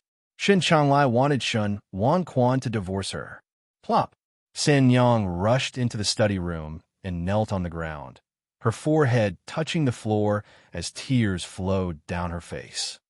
Eldest uncle, old master, daughter-in-law was wrong. In the corner of the room, there were dozens of wine jars. Shun Lian opened the wine jar, and the aroma of the wine assailed his nose. There were many kinds of medicinal herbs in the wine. 8 treasure wine done. Shun Lian poured a big bowl and drank it all. This medicinal wine had the effect of nourishing blood and qi. When the wine entered the stomach, there was a burning sensation. The Grand Master Gu and Iron Skin Gu seemed to have sensed something and sped up their breathing, continuously refining primeval qi into their apertures. Unknowingly, the jar of 8 treasure wine was finished, and another jar of 10 complete nourishment wine was opened. Gradually, the primeval energy in the Iron Skin Gu's aperture became so dense that one could not even see one's own fingers. The primeval energy in the Grandmaster Gu's aperture was even denser, so much so that it felt like the aperture would explode. According to Lin Xiaoping's book, when a yuan qi in the aperture reaches its limit, it will liquefy and transform into liquid yuan qi. It is called Zhen Yuan and is bronze in color. Green copper primeval essence is the sign of a white rank Gu Master advancing to a green copper rank Gu Master. Shun Lian was still a white rank Gu Master. If he wanted to break through, he had to continue accumulating primeval qi and liquefying it. With the medicinal wine, I should be able to become a bronze Gu Master in no time. White rank Gu Masters were not considered to be extraordinary. A first-rate martial master in the mortal world could defeat a white rank Gu Master, but a bronze rank Gu Master was completely different. They were truly extraordinary existences. Even the strongest mortal was not a match for a bronze rank Gu Master. Right at this moment, you have successfully bewitched Sanyang. You have gained 3 bewitchment points. A wonderful voice suddenly sounded in Shun Lian's mind. He was stunned and couldn't help but be ecstatic. Sanyang finally gave up. I retreated in order to advance, and made her retreat in defeat. Shun Lian let out a long breath. Suddenly, 3 bewitchment points. Previously, no matter who he succeeded in bewitching, it was always 1 bewitchment point. There had never been a situation where it was more than 1 point. Sanyang is so awesome. The life-twisting Gu's evaluation of her must be very high. Shun Lian's gaze flickered, carefully looking for the difference between San Yang and the others. San Yang wholeheartedly wants her son to inherit the clan head position and replace me. Bewitching her to give up is very difficult. Could it be that the bewitchment points are directly proportional to the difficulty? Shen Lian's thoughts gradually became clear, and he grasped the main point. If that is the case, then the difficulty system is based on a person's attitude toward a certain matter or the degree of firmness of a certain idea. The deeper the firmness, the higher the difficulty and the more challenging it is. And when I bewitch others, it is to shake their beliefs and change their way of thinking. Make a woman who loves her husband deeply, have an affair. Make a bad person who has done all kinds of evil, do good. Make a monk with firm religious beliefs, eat wine and drink meat. Make a nun who has no desires, fall in love. I have to find someone to try. Thinking of this, Shen Lian was a little excited, and he was ready to make a move. Coincidentally, Cui Lan knocked on the door and entered at this moment. She pushed the door open with a smile, wearing an aqua blue moonlight dress. Her eyebrows were full of joy, and she was very happy. There was no other reason other than that the overbearing and ruthless third mistress had shut herself in to reflect on her mistakes. She could finally wear this dress without worry. Master Lian, Master said that the ban on you has been lifted. You can go to the account room to withdraw your expenses at any time, and your monthly allowance will still be paid. Cui Lan revealed a smile, and her eyes were surging with worship. Third mistress, who even second mistress could not control, had been tormented miserably by Shen Lian. Amazing. Shen Lian chuckled. Actually, he was not short of money. Guan Chao's head was worth 150,000 taels. In the spirit of sharing, he gave son Yuan Xiang and Bai Li Fei 50,000 taels each, but the two elders insisted on not accepting it. Son Yuan Xiang was a loner and did not need so much money.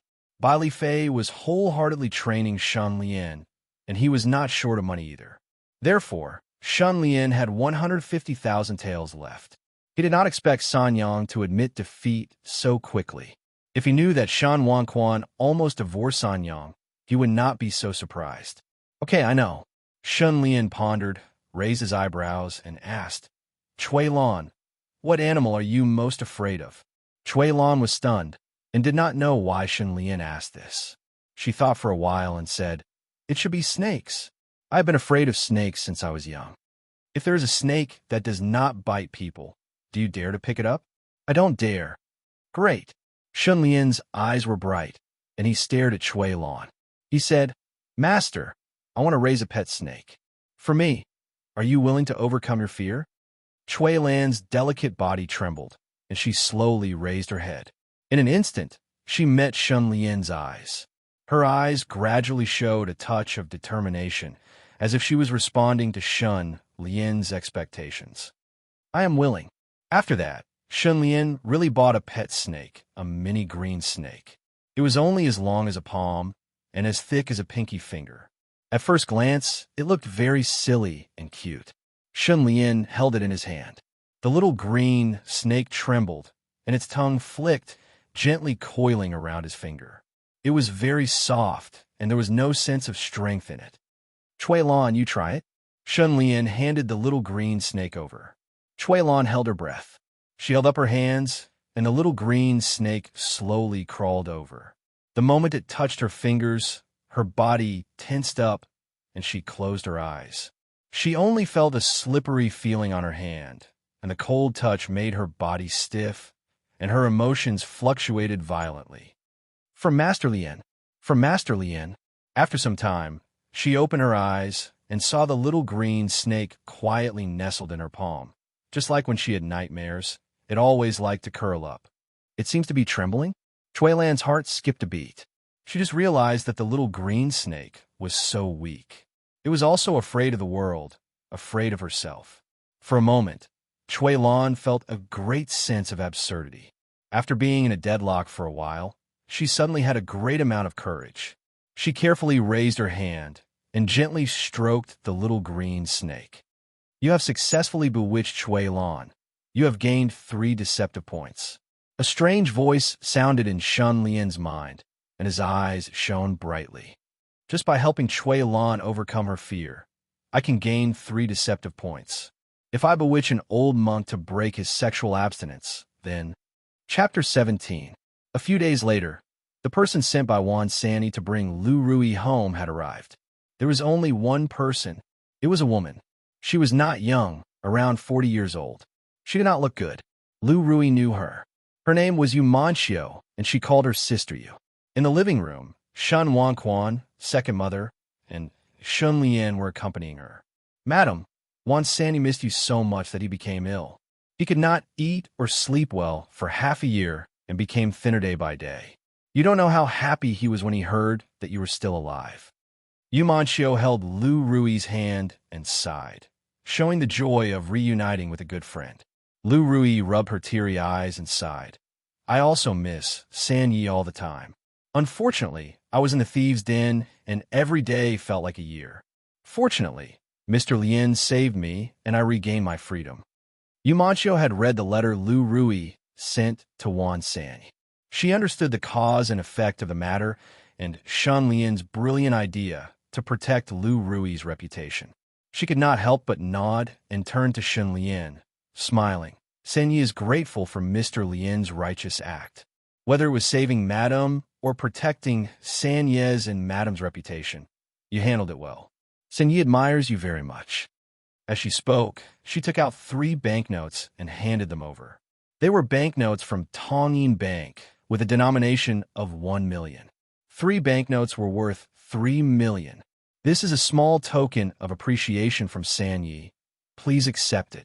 Seeing this, Shun Wanquan and second mother looked at each other, deeply moved. Wan Sanyi was indeed the richest man in the north. He offered 3 million at once, tripling the bounty. Shun Lian was also shocked and overjoyed. His efforts were not in vain. However, compared to this, he was more concerned about Yu Manxiu. She came alone. She must have something to rely on. Wan Sanyi did not send many people to bring Lu Rui home with great fanfare. Yu Manxiu alone was enough. How bold! Shun Lian calmly accepted the 3 banknotes and calmly asked, Pardon me for asking, but is Sister Yu a Gu master? Yu Manxiu raised her eyebrows and stared deeply at Shun Lian. She nodded her head in surprise and said with a chuckle, I didn't expect young Master Lian to be a cultivator of the venomous insect Dao. No wonder you could kill Ghost-Head Blade Guanchao. He had no regrets dying in your hands. As expected, Shun Lian's eyes flashed and he became excited. However, Yu Manxiu's words exposed Shun Lian.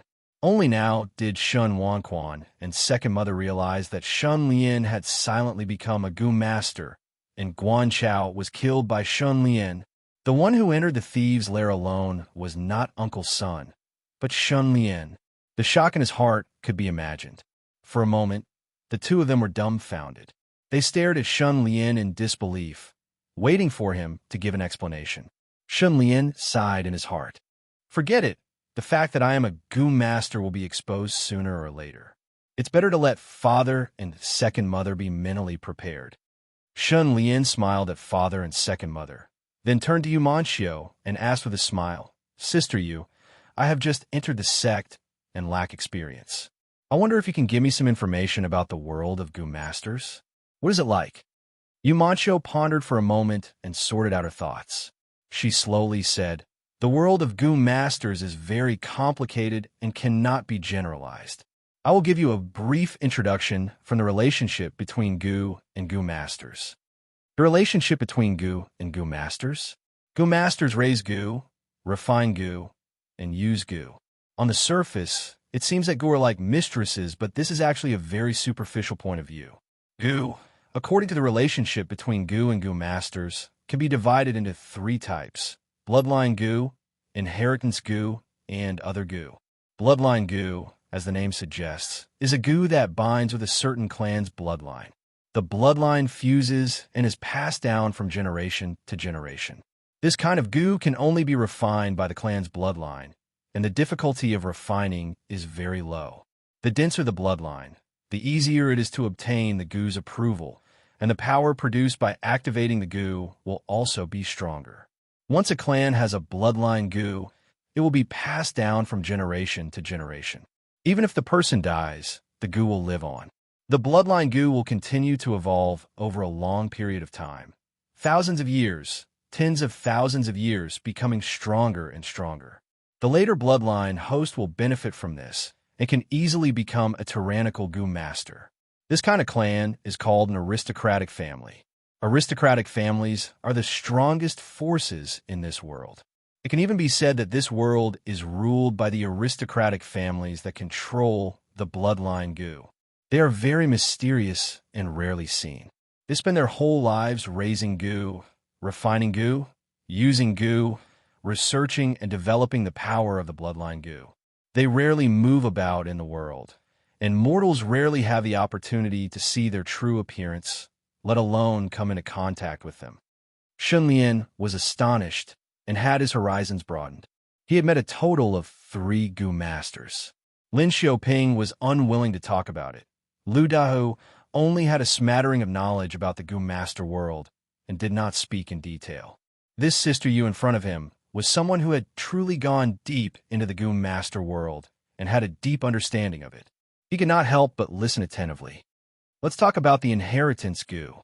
If the bloodline goo and the goo master are related by bloodline, then the inheritance goo and the goo master are closer to cooperation and mutual benefit.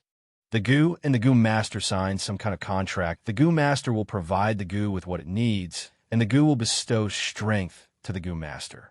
This unique contract gives birth to all kinds of sects, and their forces only second to aristocratic families. Some extremely strong sects can even contend with most of the aristocratic families in the world. The inheritance goo of a certain sect is passed down from generation to generation by the sect leader. It does not depend on the bloodline, nor is it restricted by the bloodline, but it can make the sect leader strong enough to dominate a region and establish his own sect, standing tall and prospering for a long time. Shunlian understood that the aristocratic families and sects were the mainstream forces in this world. The imperial court, the Jianghu triads, and the wealthy families were all superficial forces. In the eyes of the aristocratic families and sects, they were as lowly as the ordinary people. In the end, they were just slightly bigger ants. Other goo, including the bloodline goo and the inheritance goo, are all kinds of goo. There are all kinds of goo. These goo are generally hard to refine and even harder to evolve. The power they can display is also limited and cannot be compared to the bloodline goo and the inheritance goo. Yu Manshio sighed with some loneliness. Hearing this sigh, people could not help but guess that she should not be from an aristocratic family or belong to a sect. Such a goo master should be lacking in money. Shin Lian's mind moved, his gaze burning as he expectantly asked, "Sister Yu, do you have a goo that you want to sell? You want to buy a goo?" Yu Manshio pondered, and after about a minute, she made up her mind. "I have a goo that I can sell. Bronze rank 1. Lodging type, condensing primeval essence type. It can condense primeval essence into bronze primeval essence. This goo uses passion fruit as food and lodges in other goo's aperture. It breathes in primeval essence, but condenses primeval essence. Just like a cow, it eats grass, but produces milk. Hence the name milk cow goo. It is very rare. Moreover, the purity of the condensed primeval essence is very high, and the efficiency is much better than the liquor worm goo, refine essence goo, and other similar goo. However, this milk cow goo has already been refined by me once, and I have raised it for 20 to 30 years. In your hands, it will be a second-hand goo, and the difficulty of refining will be much higher. You may not even be able to refine it. Also, if I'm not wrong, you should still be a white rank goo master. If you want to refine a bronze rank goo, it is almost impossible. You have to advance to a bronze rank goo master first. A goo master's rank is higher than a goo. This is the prerequisite for refining a goo. Actually, I suggest you buy a white rank condensing primeval essence type goo. This way you can condense primeval essence faster and help you advance to a bronze rank goo master. This is the basic situation. You have to consider carefully whether you want to buy or not. Second-hand goo are even harder to refine. Shun Lian hesitated for a while before asking, "How much do you want?" Yu Manshio solemnly said, The lowest price for a bronze rank goo is 200,000. The milk cow goo is a rare type. Its market price can be 4 to 5 times higher. But seeing that you saved Madam's life, I will give you a discount, 500,000. Hearing this, the corners of Shun Wanshuan's and second mother's eyes twitched. The things that Yumanchio had said before, they had been muddle-headed and confused. It wasn't until now that they were talking about business that they finally understood. One goo actually cost 500,000 taels. This was robbery. Shun Lian held 3 million in his hand. He was rich and overbearing, nodding his head and saying, "Deal." Yumanchio was slightly surprised, but the milk cow goo was useless to her, and she also couldn't evolve it to a higher rank, so it was better to sell it for money. Thinking of this, she smiled cheerfully. She opened her palm, and a dazzling light shot out from her palm. A morning glory flower emerged from the light and landed in front of her. The morning glory flower quickly became huge. At the same time, the petals unfolded, revealing a dark stamen, as if it was an unknown space. She waved her hand, and an afterimage rushed out, heading straight for her palm. "This is the milk cow goo for you." Yumanchio handed over the thing in her hand. Milk cow goo, shaped like a mini earth toad, with grayish-yellow skin and bulging lumps all over its body, looking a little scary. Shun Lian took the milk cow goo and curiously asked, "Sister Yu, this morning glory flower is also a goo?" Yumanchio smiled and nodded. "This is the morning glory goo, a logistics type. It can be used to store items. With this goo, the goo master's movements will be much more convenient."